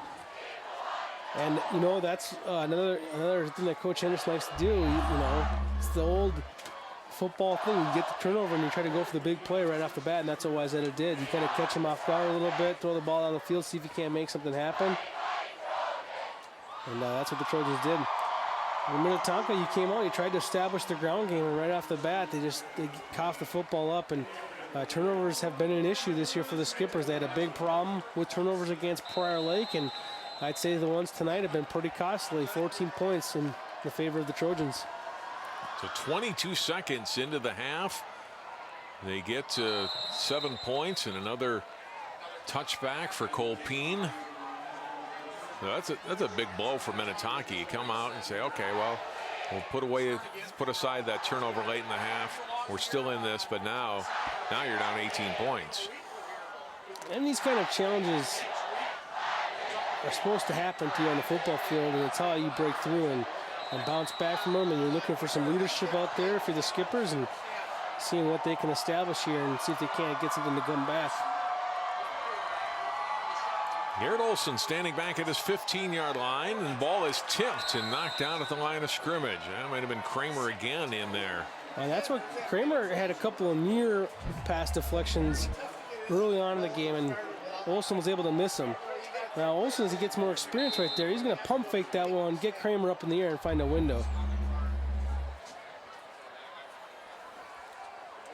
Second down and 10 from the 20-yard line for Minnetonka. Wayzata looking to go 4-0, Joe. I know still got a lot of football to go, but the team we talked about at the top of the show, just 3-7 a year ago. Second down throw, completion, right side out to the 20 and out to the 23, and Miller driven back after a short gain of 3 yards. It'll be 3rd and 7.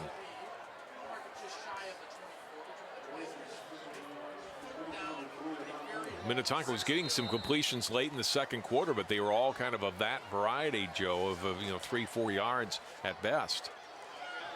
Yeah, right now they're just not getting any plays over a couple of yards. I mean, they're just not getting too much established right now. The Trojan defense is just firing around. 3rd and 6 for the Skippers. A little shovel into the middle of the field and then dropped for a loss. Andrew Kovac coming through.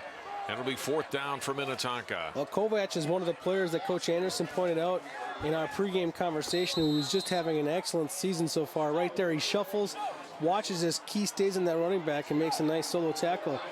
Kovac coming to this game had 1 tackle for a loss, 2 fumble recoveries on the year, and a defensive touchdown on one of those recoveries. So he's off to a great start this season. Go officially for no gain. It'll be 4th down for Minnetonka. And then Bowerly will kick it away here. Bowerly's kick will be fair caught back at the 45-yard line of Wayzata. Slavicek coming up with the grab, and good field position for the Trojans. Second possession of the 3rd quarter.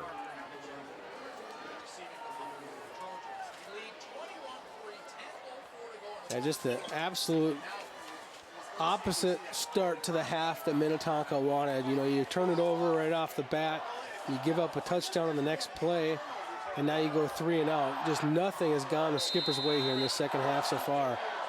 And you can really credit the Wayzata Trojans for that. It's all Wayzata making plays right now. Marsh give the Cons a huge hole up the middle, and he's got a first down. Ball comes out. They're going to say he was down at the 44 of Minnetonka. It'll be a first down for Conzett and the Trojans. Gain of 11. We got the job done up front from this Wayzata offensive line. That's a monstrous hole right there in the middle. He got 6 yards upfield before he was even touched.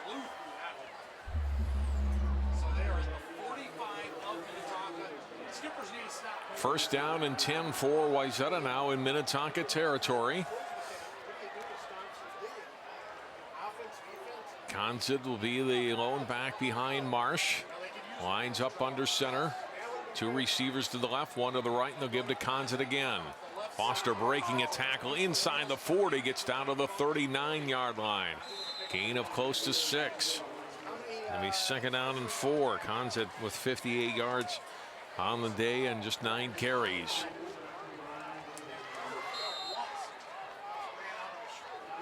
When the Skippers early on, when they were making good defensive stops, they were blitzing, they were getting penetration, they were playing on the Wayzata side of the football. Right now, that's kind of evaporated a little bit, and some of that's just from the momentum that is in favor of the Trojans. Second down. Moen, a huge hole, 25-20, and Moen all the way down to the 15-yard line. Gain of 30 yards and a first down, 25 yards and a first down. Touchdown saving tackle by Max Extreme. Max gets him at the feet right there, and you had a play right there. Nate Shoemaker gets the blitz up the middle. Number 20 for the Skippers just can't make a play. He's in the backfield. He's got to stop, break down, make the stop there. And that's the things that the Skippers are missing out on. First down and 10. The pitch goes to Aleksuk. And he'll gain a yard, maybe 2 down to the 13-yard line. Short gain. Second down and 8. Tackle by Shoemaker, along with Jake Anderson. And that time you saw Shoemaker come up strong, get parallel to the line of scrimmage, and make a nice stop there near the line of scrimmage after a gain of 1, but had a chance to make a play on the previous play, made up for it on the second time here now.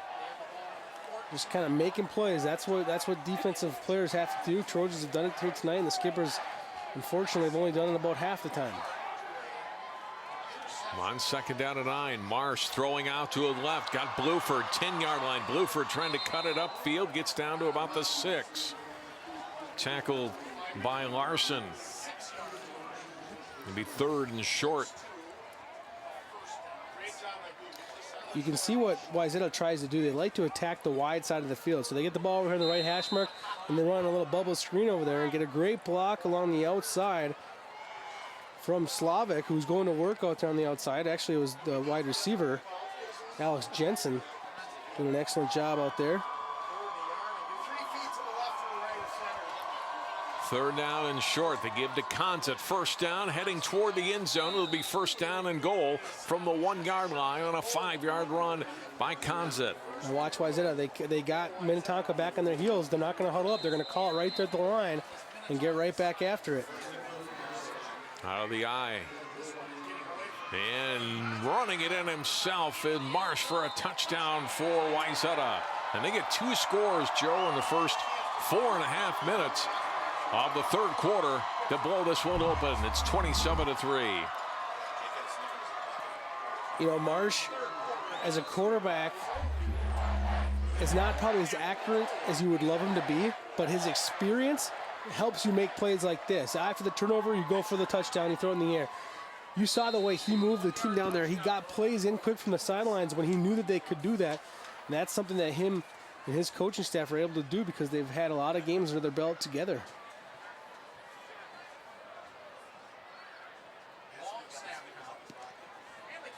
Nowlin's kick is up and it's through. And it's 28-3, Wayzata. Jake Marsh smartly leading the team down the field, gets his touchdown run, his second scoring run of the season. Corey King was the fullback on that play and gave Marsh a little help into the end zone, a little push from behind too. He takes the entire 11.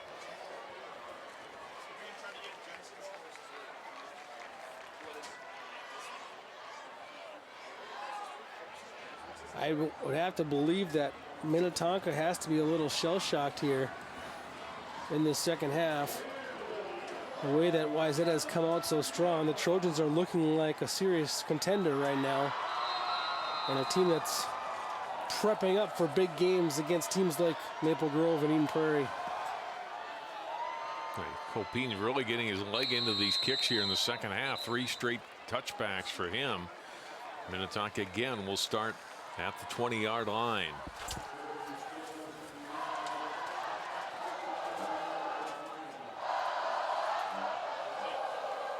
Wayzata does have Maple Grove next week. We got Hopkins for homecoming the week after that. Then they go Edina, and then they finish up their season against Eden Prairie. So off to a great start at 4-0, but certainly 4 tough tests awaiting them down the schedule. Garrett Olson trying to rally the Skipper's offense. Hand off. No, he'll keep the ball and a good run. He'll gain 10 yards out to the 30-yard line. Colpin comes up and makes the tackle. What a good run by Olson on first down and gets Minnetonka their first down here in the second half. And a first down via the ground, something they just really haven't done much of here tonight. So nice play call and execution on the Skippers. They really sold the fake well. That's their longest rushing play of the night, Joe. Goes for 10 yards. This time is Olson keeping again, right side. And he'll gain a few yards, 33-yard line. A gain of a 3-yard line, maybe close to 4. Second down and a long 6. 3-4 yard gains, not a terrible play on first down. You want to follow it up with a little bit of the same if you're going to establish that ground game. It takes commitment, it takes hard work to get there, and then eventually you pop one. But that's what Minnetonka has to do here, is keep on trying to grind it out.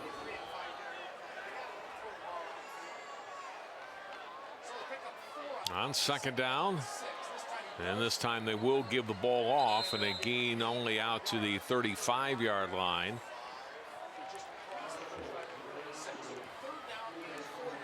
Yeah, some people might be sitting there thinking that, Minnetonka should start flinging the ball down the football field to try to get back into this game, but it's just not. It's not the reality of what they can do right now. They have to get something going on the ground to open up what they could possibly do through the air. And also, I think when the game gets to be 28-3, I think there is some. You got to save your defense a little bit and make that clock moving a little bit and keep them off the field. You can't just throw 3 incomplete passes and head to the sidelines. Marsha Gladowski on that last run on third down and 5. Ball is tipped and incomplete. Intended receiver was Hallmeyer, but that one nowhere near. Will be 4th down. I'll tell you and Minnetonka will punt. Sorry, John. One of the challenges Olson's going to have as a quarterback, they have him listed at 6'1". He's probably more like 5'10". I mean, just kind of guessing. He's not 6'1". But in height's not everything. But he reminds me of Drew Brees a little bit with his happy feet, trying to find passing windows. But that's what he's going to have to do, is kind of find ways to throw the football over good defensive lines like the Trojans, who are good at getting their hands on the football. Bowerly set for his 4th punt of the night. Rush up the middle, and he does just get it away. Good kick back to the 29, fair caught there.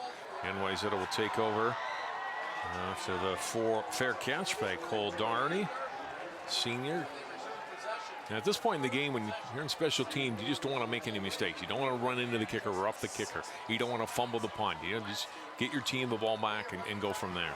Yeah, and I saw earlier, I watched Coach Anderson kind of instruct his punt returners to call for the fair catch. I think he doesn't want any big play to happen. He knows how momentum works, and if you right now fumble the ball or muff the football and give Minnetonka the ball back and deep in your own zone, you're going to change the whole momentum of this game and get the crowd back into it.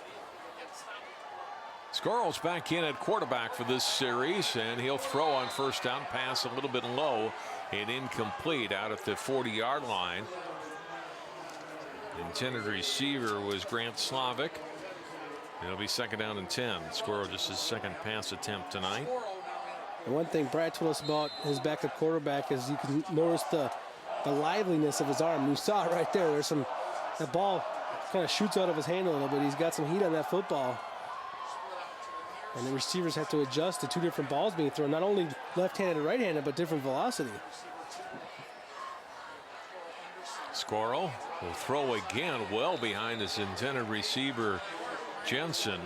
Not sure what the missed pass or a missed pattern there, but either way, it's not close to a completion, and now third down and 10. Well, I think it was definitely a miscommunication. It was a three-step drop, and he was looking for the out. Jensen was running the deep fly route, a little bit of miscommunication, but there was also some pressure up the middle there, too, where it was a good thing he was getting rid of the football that quick because the pressure was coming. Good thing for Minnetonka here, not taking much time off the clock. A couple of quick incompletions, and now it's third down and 10 for the Trojans. From the shotgun, Scoro fires off to his left, tipped and incomplete. Intended receiver Bluford off his hands. And a quick 3 and out for Wayzata, and they'll give it right back to Minnetonka. Minnetonka is really the beneficiary here of a principle that Wayzata has, and that's they got to get Scoro some playing time, but they don't want to just bring him in here and hand the ball off 3 times either. They want to have him come in here and run the offense as if it was a tight game and he has to complete some throws. So they try throwing the ball 3 times. Uncharacteristic for a team that's up 28-3, but they're trying to execute for the long run here, and really Minnetonka benefits from it because it's 3 incomplete passes, not a lot of time gone, and a 3 and out.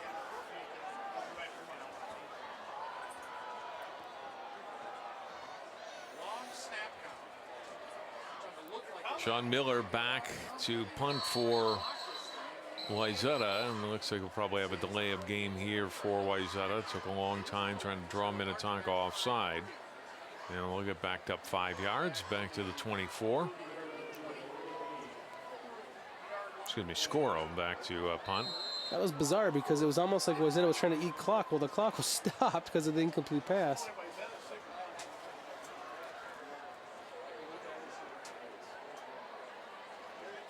Scoro able to get the kick away. A bounce at midfield, bounce sideways, and it'll be down to the 47, 48-yard line of Minnetonka. So Skippers will get their best field position, Joe, here in the second half.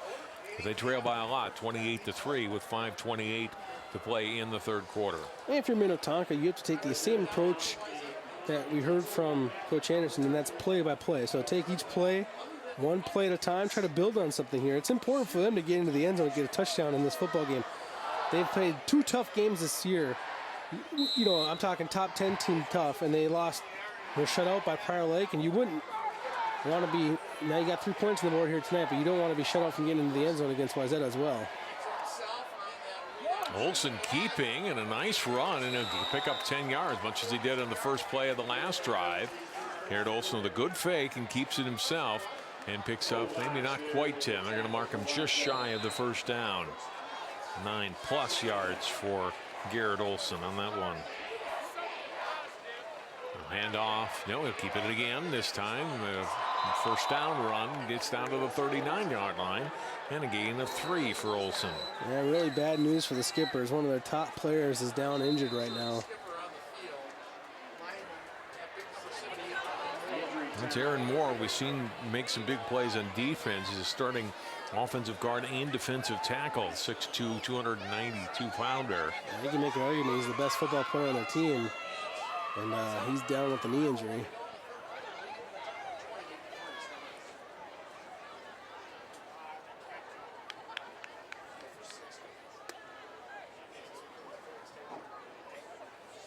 Coach Dave Nelson out along with the trainer to look at Moore.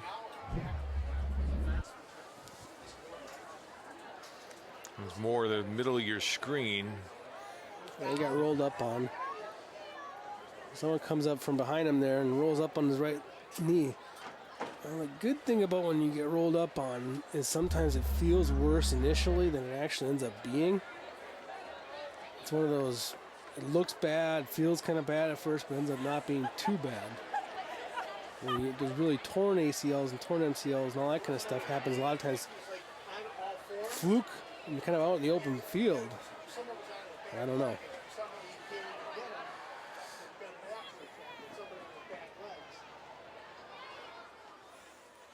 We'll take a break.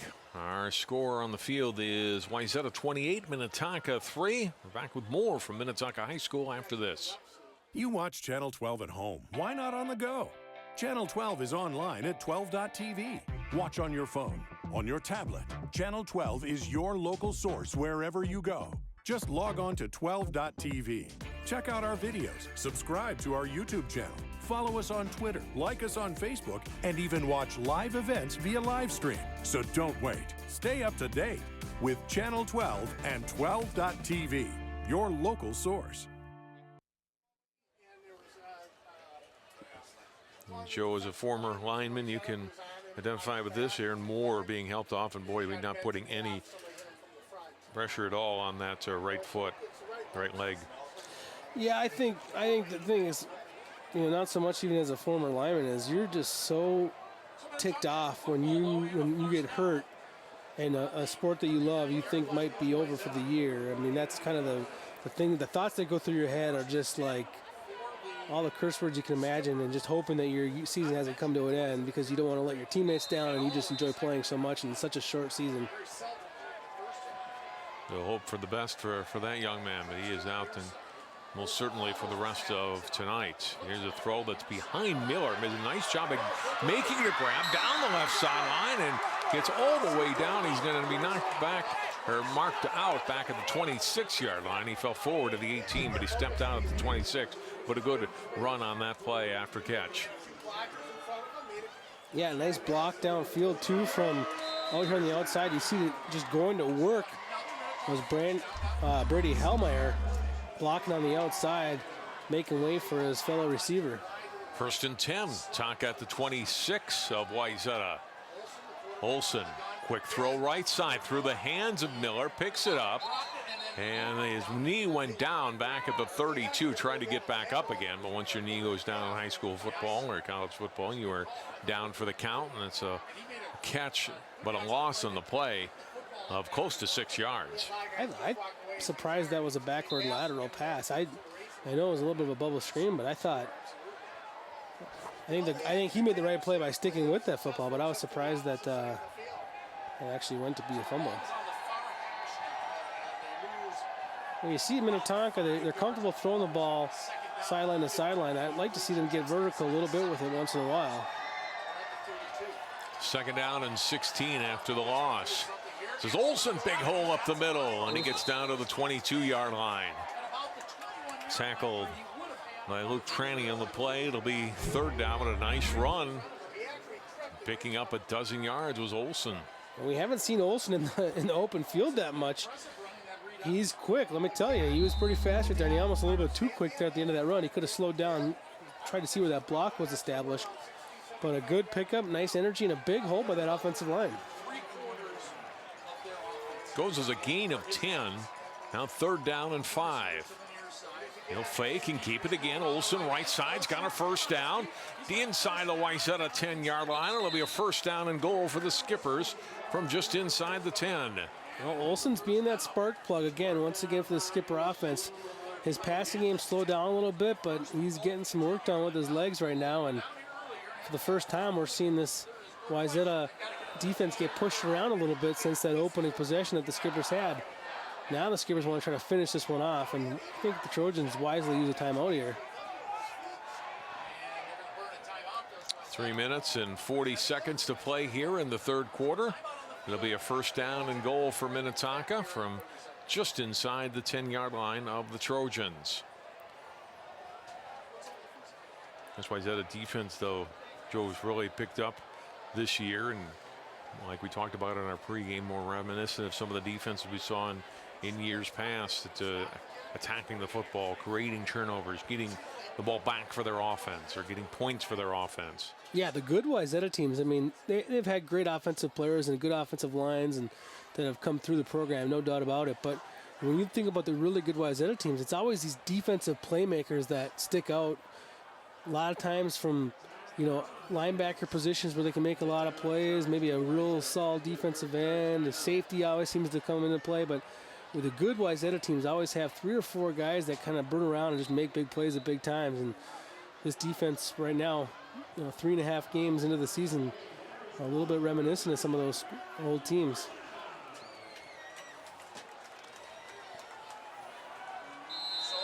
First down and goal to go for Minnetonka. Olsen from the shotgun has done a great job running the ball here in the second half. This time he gives the ball off. Barron drops it. It is recovered by Wayzata. And Kramer with the fumble recovery for the Trojans. It was inexcusable fumble right there. Just a fumble for no reason. And I mean, you don't have to beat him up about it, Ty Barron, because he's so mad at himself about it. And Barron just goes, for some reason, he went to go put a second hand on the football. And when he did that, he just kind of knocked it loose himself. And on paper, this is going to show up as a great defensive play, defensive turnover, or another Trojans defensive play in the red zone. But really, it's just an unforced error by Minnetonka and a fortuitous bounce there for the Trojans. It ends up right in their lap. So first down and 10 for Wayzata from their 14-yard line. Just over 3.5 minutes to go here in the third quarter. Marshall handoff. Konzid, not much room, and he'll lose yardage back to the 12. Well, that's one heck of a timeout that Wayzata took. I mean, it's too bad too, because you want to see them get a ground game going with someone else besides their quarterback. But right now, the only one you can really trust to get some positive yards is Garrett Olsen.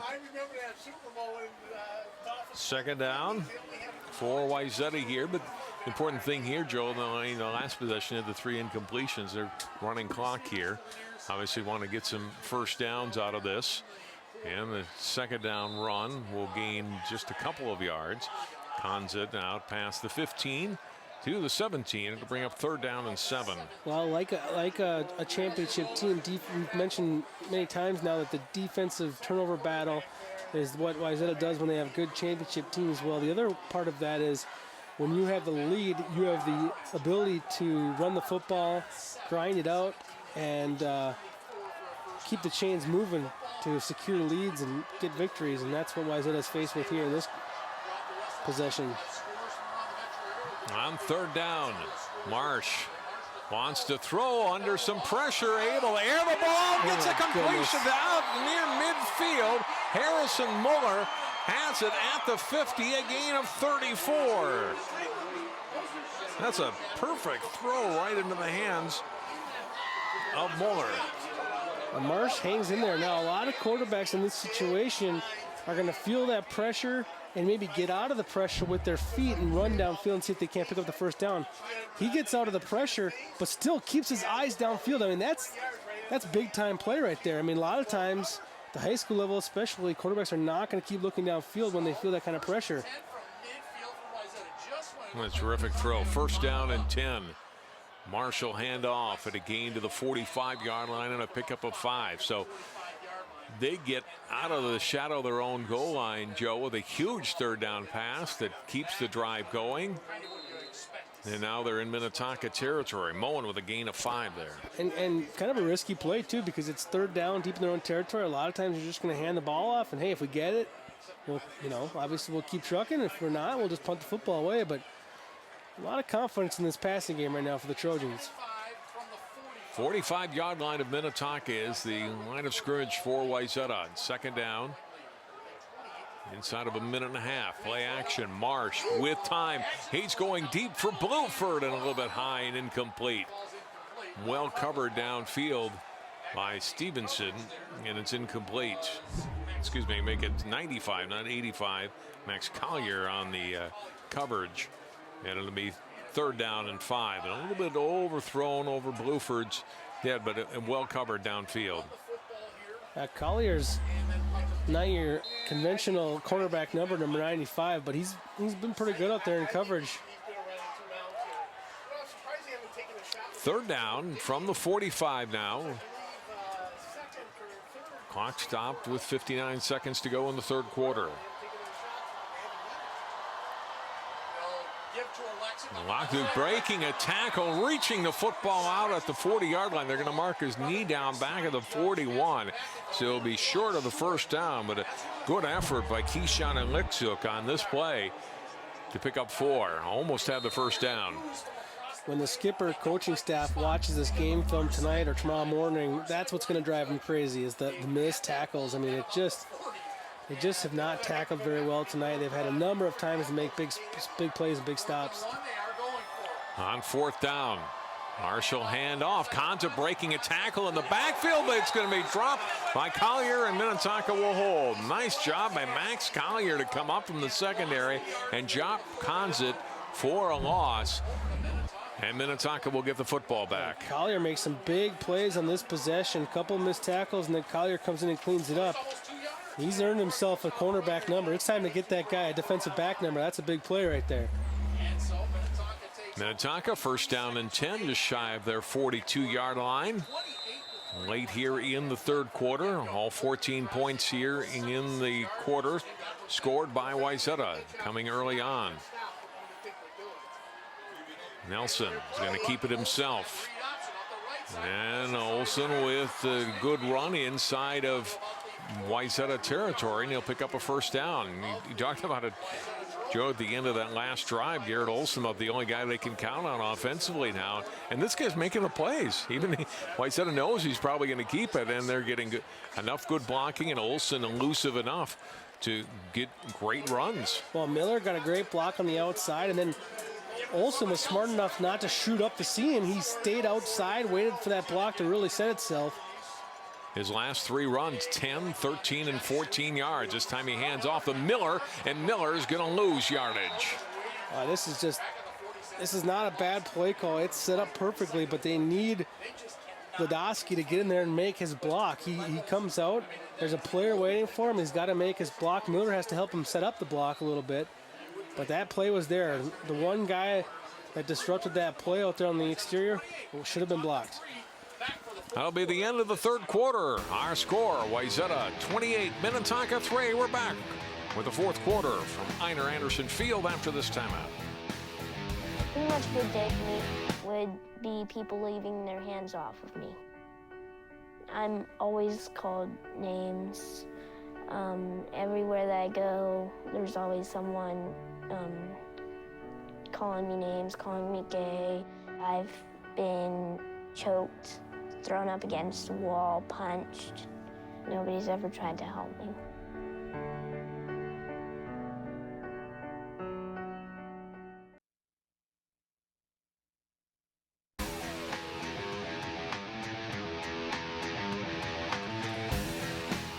Fans here tonight across the way in the Wayzata student section, seeing their team leading 28-3.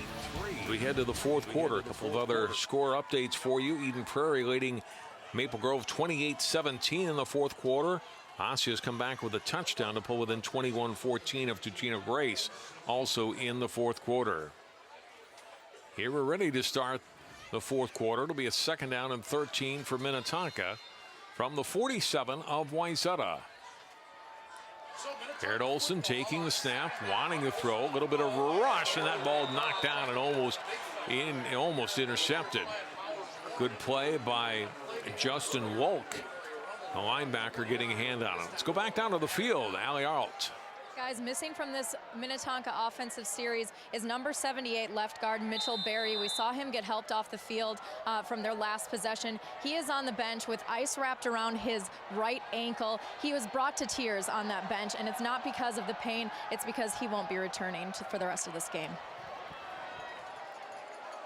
Yeah, big loss losing Aaron Moore for the rest of the game. There's a look at Aaron down on the sideline for Minnetonka. And the run on third down and long by Olson gets him back to the 40-yard line.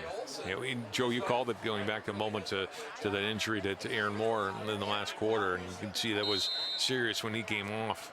Yeah, and it's just devastating to, you know, you can see the way Moore plays. He's so important to this team. He plays on both sides of the football, and the amount of energy you exude playing nose tackle is incredible, to then jump on the offensive side and be one of your best offensive linemen as well. He's only a junior. He's got a bright football future ahead of him. Fourth down for Minnetonka from just outside the Wayzata 40. They'll go for it here on fourth down and 7 to go.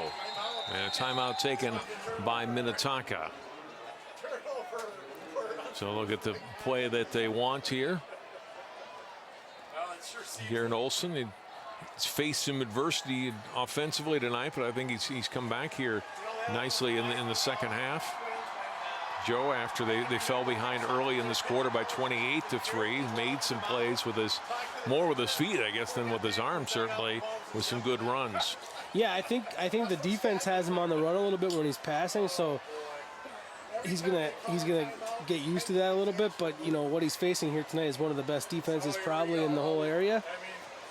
It's not going to get any easier. He's playing Eden Prairie next week and Maple Grove the next week, so he's going to see a lot of these speedy defenses, and that's what's ahead for him. But he's a good player. He's making nice plays. Of course, we've got the district scheduling in Minnesota high school football this year. The overall standings in the West Metro District in the north, in Osseo, Blaine, Totino Grace, Champlin Park, Anoka, Andover, Centennial, and Coon Rapids are the 8 teams that make up the north side, and then the south side teams that we've been talking about, Eden Prairie and Wayzata, Maple Grove, Prior Lake, a lot of terrific football teams in that top half, especially of that 8-team south part of the West Metro. Fourth down and 7 out of the timeout here. Miller coming in motion. And Olson fakes the handoff. He'll throw to Miller, and he's lit up the drop for a loss. Wayzata takes over on downs, and another big play by Justin Wolk. Just had the pass break up, and this time hits Miller, and down he goes. Well, we talked about a couple players here tonight that have strung some possessions together where they're putting some pretty nice things on film for their football futures. And Wolk, what a defensive possession he just had. That was an incredible pass breakup he had a play previous, and that play right there, what a great read, and then lowered his hips and just drove his weight into the Minnetonka player. Well, that was incredible. No, Minnetonka can't do anything after getting the fourth down stop a few minutes ago, and Wayzata gets the ball back and give it to Moen. Connor Moen, senior back, will gain 8 yards out to near midfield. 7 carries for him tonight. Second down, just under 2 to go. It's under 11 minutes to play here in the fourth quarter. 2 receivers to the right, 1 to the left. Marsh looking right, throwing, and threw it too high and almost intercepted. Almost picked off by Collier on the pass intended for Alex Jensen. That's where if you're going to maybe be the team that Wayzata has the potential to be, you need Marsh to be a little bit more accurate on that type of throw. Got a wide open wide receiver right there, just needs to put it on target, and he's got a first down. Third down and short for Wayzata. Moves the football right at the 50. Looks like some movement on that offensive line. This will be only the 3rd penalty of the game on Wayzata to push them back 5. 3 penalties for 15 yards. We'll bring up third down and 7. Stay on the ground, Joe? Well, you know, I don't think so. I think Wayzata's, you know, they're playing as if the score didn't matter right now, I think, in this possession. That's what it appears they're doing. So I think they're going to come out here and try to pick up this first down, and their best way of doing that is probably putting the ball in the air. On third down, Marsh getting some pressure, makes the completion. Bluford's got a first down, 45, and down inside the 40 of Minnetonka to the 39. So I pick on Marsh on the previous play about his accuracy, but this is what I love about Marsh right here. This is solid stuff right here. Marsh sees the blitz coming, hangs in there, and just throws a perfect pass across the middle. He knew he was going to get hit. He saw it coming, hung in there, and took quite a blow, and still made the first down completion. Gain of 16 yards in the completion of Bluford, who's got 3 catches tonight. Wayzata's got a good leader in Marsh. You can tell just by the way he carries himself and the way he runs this offense. First down run and a gain of 5. Lexuk had a touchdown in the first half. Getting Wayzata halfway toward another first down. They've mixed up the backs. Cons has had the most carries tonight, Joe, with 13, but half a dozen now for Lexuk. Bones had 7. Second down and 5. Clock continues to move as we are inside of 10 minutes to play here in the fourth quarter. Marsh drops the football, is still loose on the ground, and looks like Wayzata got it back. The third down, they actually gained a yard there. And the third down at about 4. That right there speaks to how good of a job the offensive line's doing up front, because that ball was on the turf for a long time and nobody from the Minnetonka defensive line had any awareness to it and couldn't get to it because they were just being blocked so well. So Marsh had time to climb through, dig through a couple of legs and find that football. 3rd and 4 for Wayzata from 34 of Minnetonka. Hand off. Moen, the ball comes out again. And Minnetonka got this one. That was a well-timed blitz. I mean, Minnetonka brought the house on that play, and one of those blitzers got through and knocked that ball loose, and it was Troyak that recovers it, an inside linebacker for the Skippers. Look at the ball, gets knocked loose. Nice job on the outside. I'm going to give Isaac Olson credit for knocking that ball loose on the forced fumble. Will Troyak, senior inside linebacker, gets the fumble recovery for Minnetonka. First turnover tonight, Joe, though, for Wayzata. Minnetonka first down and 10 from their 35. No turnovers are good, but it always helps a little bit when you move the ball down into the opposition's territory before doing it. Olson, keeper, gets spun around this time and won't get back to the line of scrimmage. Got hit by Kovac and then finished off by Wolk. Oh, Wayzata's got an injury back there. Corey King going to leave the game now. He got a little shaken up. You see King running off top of your screen, but leaving under his own power, Joe. So hopefully doesn't seem to be anything too serious there. Second down and 10. After a rare no gain for Olson on the carry. From the 35, fake the handoff, he'll keep it again, and he'll get to the line of scrimmage, and that's it. And Wayzata getting ready for that play. Bill Arndt with the tackle here. Senior lineman, no gain for Olson again, back-to-back plays. You see, John, how this Wayzata defense is just running downhill at Minnetonka. I mean, they're just coming when that ball snapped. The way to offset that type of thing is, Minnetonka has to be able to throw the ball down the field a little bit and loosen up those linebackers, get behind the linebackers, throw underneath the safety. They just haven't been able to establish that type of passing game. Olson, 90 yards rushing in the night and 15 carries. This ball deflected, knocked down by, it looked like Lovacek got up there and knocked it down, and it's 4th down. So great series there for Wayzata defensively. 2 stops of Olson at the line of scrimmage on rushes, and then knocked down pass at the line of scrimmage. 4th down and 10. Wayzata just seems to be like kind of breeding off each other. They're just kind of like one guy makes a play and then another guy goes and makes a play. They just keep on coming at you, and different guys are stepping up and making big plays for the Trojans.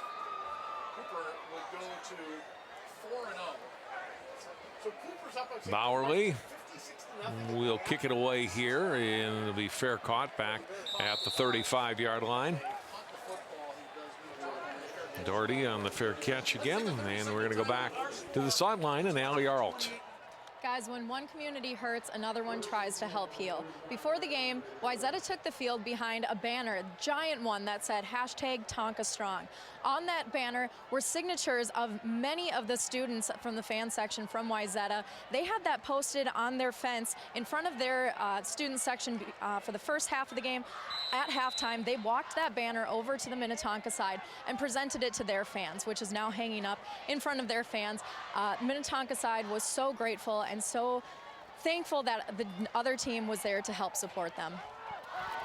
Thanks, Allie. Great gesture, helping that Minnetonka community heal from the tragedy this week. And an interception for Minnetonka on the first down pass. Nate Shoemaker comes up with a pick. Well, so Wayzata, after no turnovers in the whole game, gets back-to-back turnovers. First on a fumble and now on a pass that was intended downfield for Brady Galbraith. That's actually a pretty well-thrown football, so I'm going to give Shoemaker a lot of credit on that interception. He stayed with his receiver the whole time, took the inside route there, and made a play on the football. And it's a good, strong play by Shoemaker any time in the game, but to do that when you're expecting a run as well, to drop back there and have such good coverage and make a play, that's an excellent play.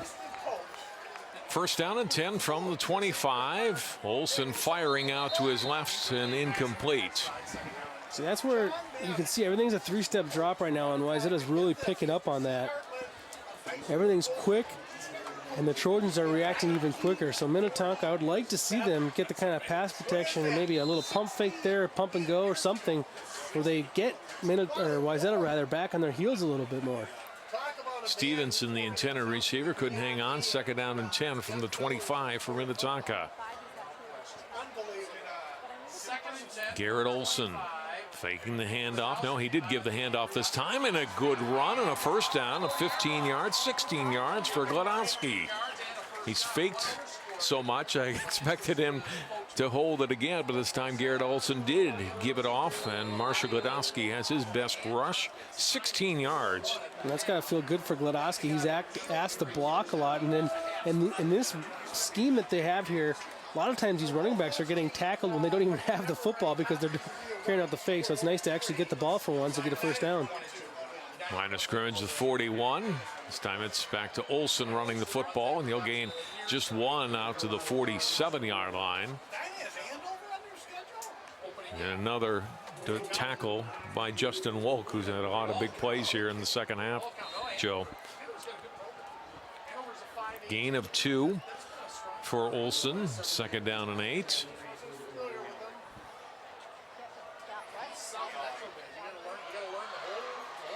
Receiver, bottom of your screen is Matt Haas on second down and 8. Low snap, hand off. Gladowski is dropped for a loss. Daniel Herta getting through and making the tackle. You're seeing a second string defense come in here for the Trojans, and they're making some plays. They're flying around a little bit.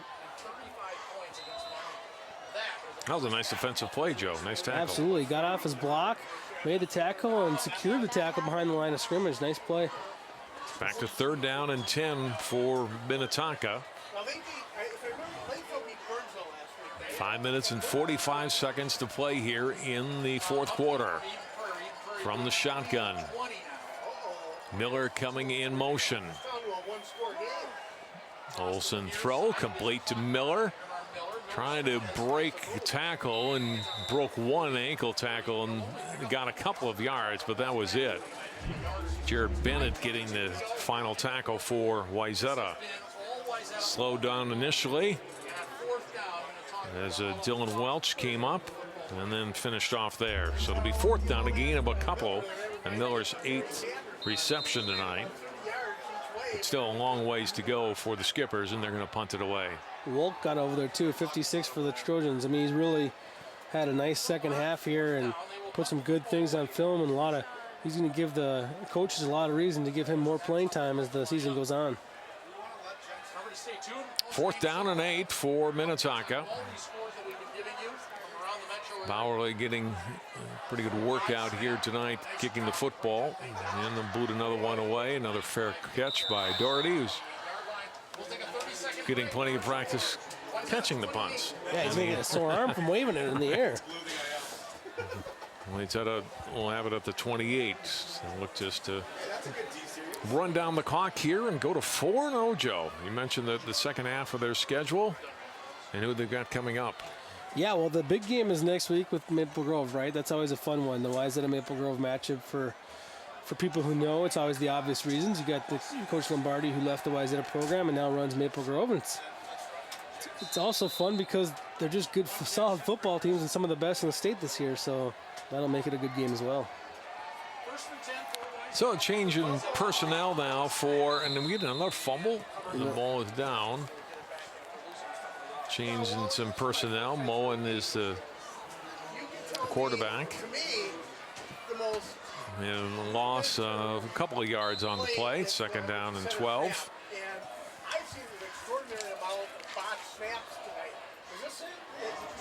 Ball back at the 26-yard line of Wayzata. And second down. And the give bouncing out right side. Brenton Redrick with the carry. Got out to the 31-yard line. Well, we're going to have penalty against Wayzata.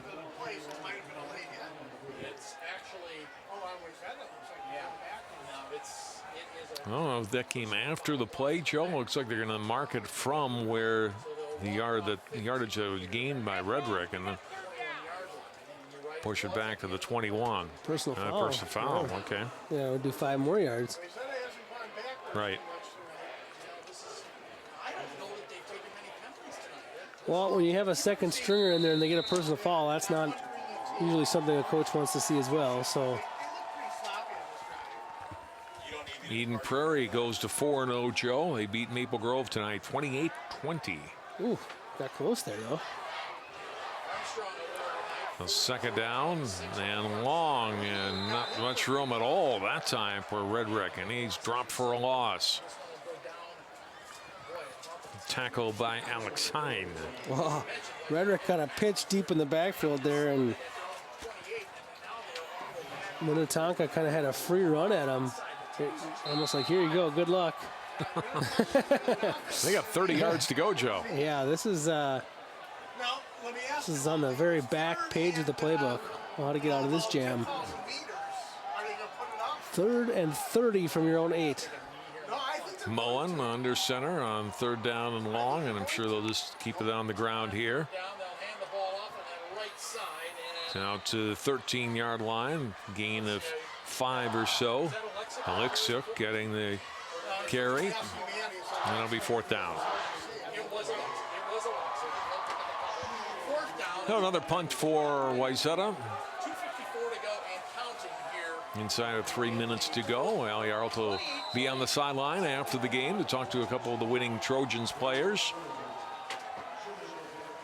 Scoro in to kick again. Gets the boot away. Shoemaker on the return at the 46. The 44 spins away from one player, but then he goes down. And that's where Minnetonka will get it for presumably the final time tonight. For Minnetonka, Joe, they got to regroup here. Now you mentioned their second half of the schedule, not easy. They're going to be 1-3. No, there's what they've got coming up: Eden Prairie and Maple Grove. Eden Prairie, Maple Grove, and you know their record could be in pretty rough shape when they head towards those last 2 games. And you know the way these guys are set up now is they're going to have just treacherous schedules every year now. It's good though. It's good for us. It's good for the kids to get ready for playoffs. Inside handoff and a good hole and down to the 25-yard line and down to the 22. Jason Fredrickson, the junior, with his first rush tonight, and it's a good one, and he picks up 24 yards for the Skippers. And they're going to go no huddle and hurry up here. They'll give to Fredrickson again, a good hole inside the 15 down to the 10-yard line. And he'll pick up 11 more yards. And another first down for Minnetonka. Back-to-back runs by Fredrickson has gained him 35 yards. Quarterback now in is Gus Steger, a junior for Tonka. Fredrickson gets the call again, this time Wayzata ready for it, and it's a short gain. It'll be 2nd down and 9. New quarterback in the game right now is Matt Steger. So for Wayzata, the guys that are in there, they don't want to see a touchdown put on the board on their side. Got to protect that goal line, Joe. Absolutely. You know, you don't want to be the defense that gives up the touchdown. It's 3 points. It's not a shutout, but it feels like one in many ways when you keep someone out of the end zone. Low snap, keeping it. Steger, and he gets only a yard. He's wrapped up and dropped there. Tackle made by Mitchell Faust, junior. First keep for the night for the quarterback Steger. 3rd down and 8. We mentioned earlier that Minnetonka's lost against Prior Lake. They were shut out, so obviously they want to punch it in here against one of those kind of big opponents on their schedule. From the 9-yard line of Wayzata, Steger from the shotgun. He'll hand, no, he will give to Fredrickson, who gets into the end zone for Minnetonka.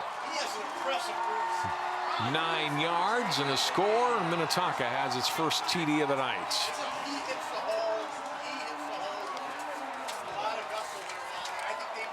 So Fredrickson with the touchdown run. And then the extra point to try to get them to 10 points on the night. Godowski coming on to kick.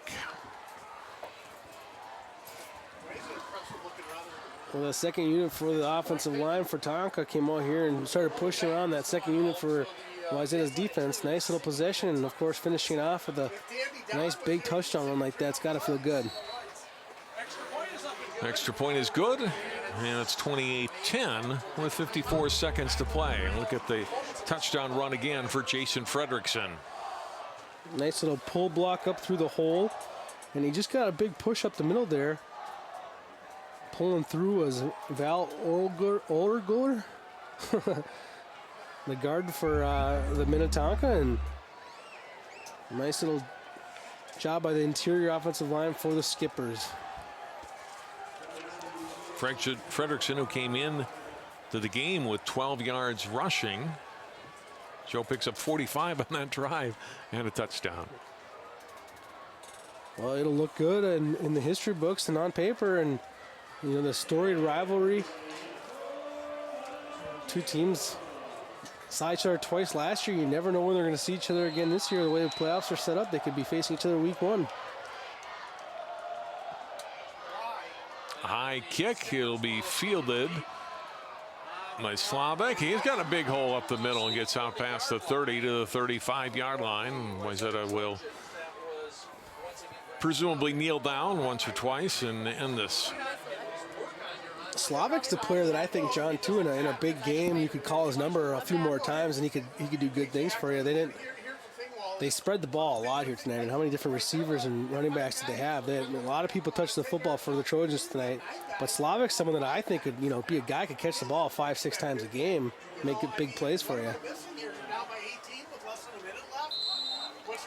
First down for Wayzata from their 33, and they will hand the ball off. And there won't be much. As a matter of fact, the back driven back. The loss for Redrick.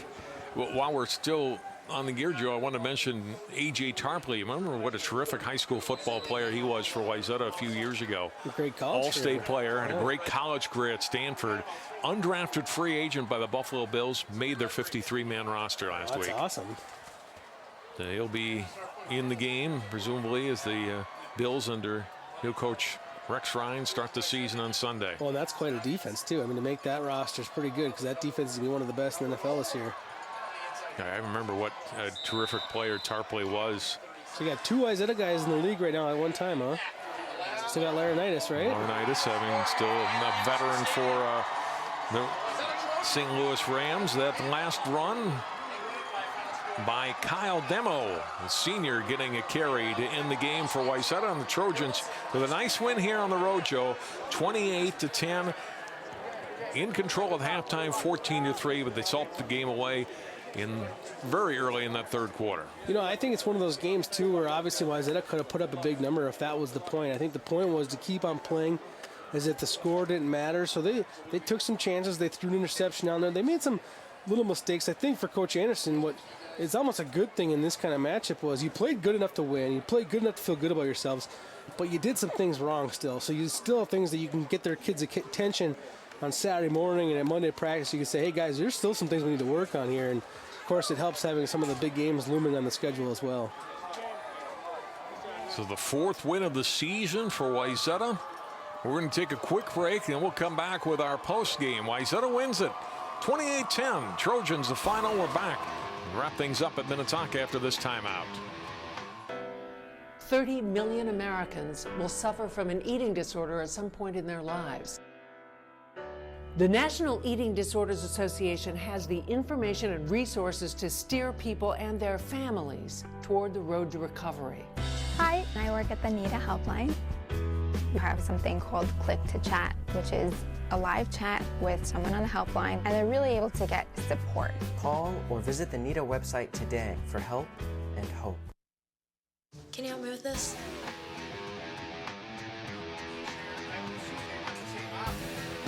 A win for Wayzata. 28-10 is the final. Allie Altus down on the field with 2 of the winning Trojans players. Allie? Players that were important in tonight's game. We've got Nick Kramer, and then on the offensive side of the ball, Brady Galbraith. Brady, you had 2 of the 4 touchdowns for your team tonight. First one was kind of easy, blown coverage. It was simple for you, but that second one in the second half was in coverage. Walk us through that TD. Yeah, well, on this team, we got a lot of receivers with height, so in practice, we're just practicing throwing it up there, and called it to my number, a fade, so I went up and made a play. Good throw by the quarterback. A late score by Minnetonka. You guys win 28-10. Is this how you saw tonight's game going? Well, we were pretty confident in ourselves. We always know the Wayzata Minnetonka is a good matchup, but we had a good practice, a good season so far, so we were ready for it. All right, thanks, Brady. We'll go to the defensive side of the ball with Nick Kramer. Nick, you guys really held that team to just 3 points. There was a touchdown there in the end, but speak about that defensive effort by your team tonight. I mean, our team motto is play relentless and play as a family. That's what we do every night. That's what we did tonight especially. We had our whole entire D-line played fantastic, like usual. Our linebacking core did amazing. Safeties had a ton of good plays. Our corner had a nice pick. So, I mean, our Trojan defense is something we pride ourselves a lot on, and we were just the relentless defense that we pride ourselves to be. This is a new family for you playing for Wayzata. Coming from Providence Academy, what's that been like for you coming from a small school to playing for this big Wayzata team? I mean, the adjustment was pretty easy because I knew a lot of these guys on the team. I mean, I stepped in, and in a couple weeks, I felt like family. Coaching staff is amazing. And I mean, just all the guys made me feel welcome. So, I mean, I look at it right now, and I feel like I've been playing with them for 5-6 years. I mean, they're my brothers. You guys are now 4-0 on the season. You guys prepare for Maple Grove for next week. What does this say about your team being undefeated so far? To be honest, we expected it. We work our butts off in the off season, and we want to see how far this can go, and the sky's the limit for us. All right, the sky is that limit. We'll send it back up to you guys in that sky booth. Thanks very much. And there you see the Bay Bell Trophy. Don't wreck that thing. Those fans are going to rip that bell right off, Joe. And they win that trophy. It goes back a number of years. This is a rivalry we mentioned started back in the fall of 1952, and Wayzata has the trophy for tonight. You know, we talked to Nick Kramer there in the postgame, but as he said, and we mentioned in the touchdown of the game, there are a lot of guys that stepped up for them tonight and have stepped up for them this season. I mean, Corey King had a nice game. Kovac had a good game defensively. Sam LaRose had that big interception in the first half. A number of guys, the unit that right now is playing very good football. Yeah, they're playing really good football and a nice mix between the two. It's not the offense or defense carrying them. I thought the defense was excellent tonight. I mean, that's pretty obvious. They held a good Minnetonka team to 3 points until the end there, and they made a lot of big plays, and they really can bring the heat. Offensively, I like what they can do. I mean, they probably need to establish their ground game a little bit more in the upcoming weeks against some of those opponents. But I tell you what, that passing game is versatile and really can get the job done. And they have a lot of weapons in the passing game too. As he mentioned, they have a lot of tall wide receivers, and there's a lot of targets that defenses are going to have to shut down. Jake Marsh, a solid game at quarterback tonight for Wayzata. So that'll do it for our coverage tonight. The Trojans do pick up another win. They go to 4-0 in the season. More big games ahead for them on the schedule. That'll do it for our telecast tonight. Talk a strong night here at Minnetonka. For Joe Moline, Allie Arlt, and all of our crew, I'm John Jacobson. It's Wayzata winning the battle for the Bay Bell. 28-10, Trojans the final.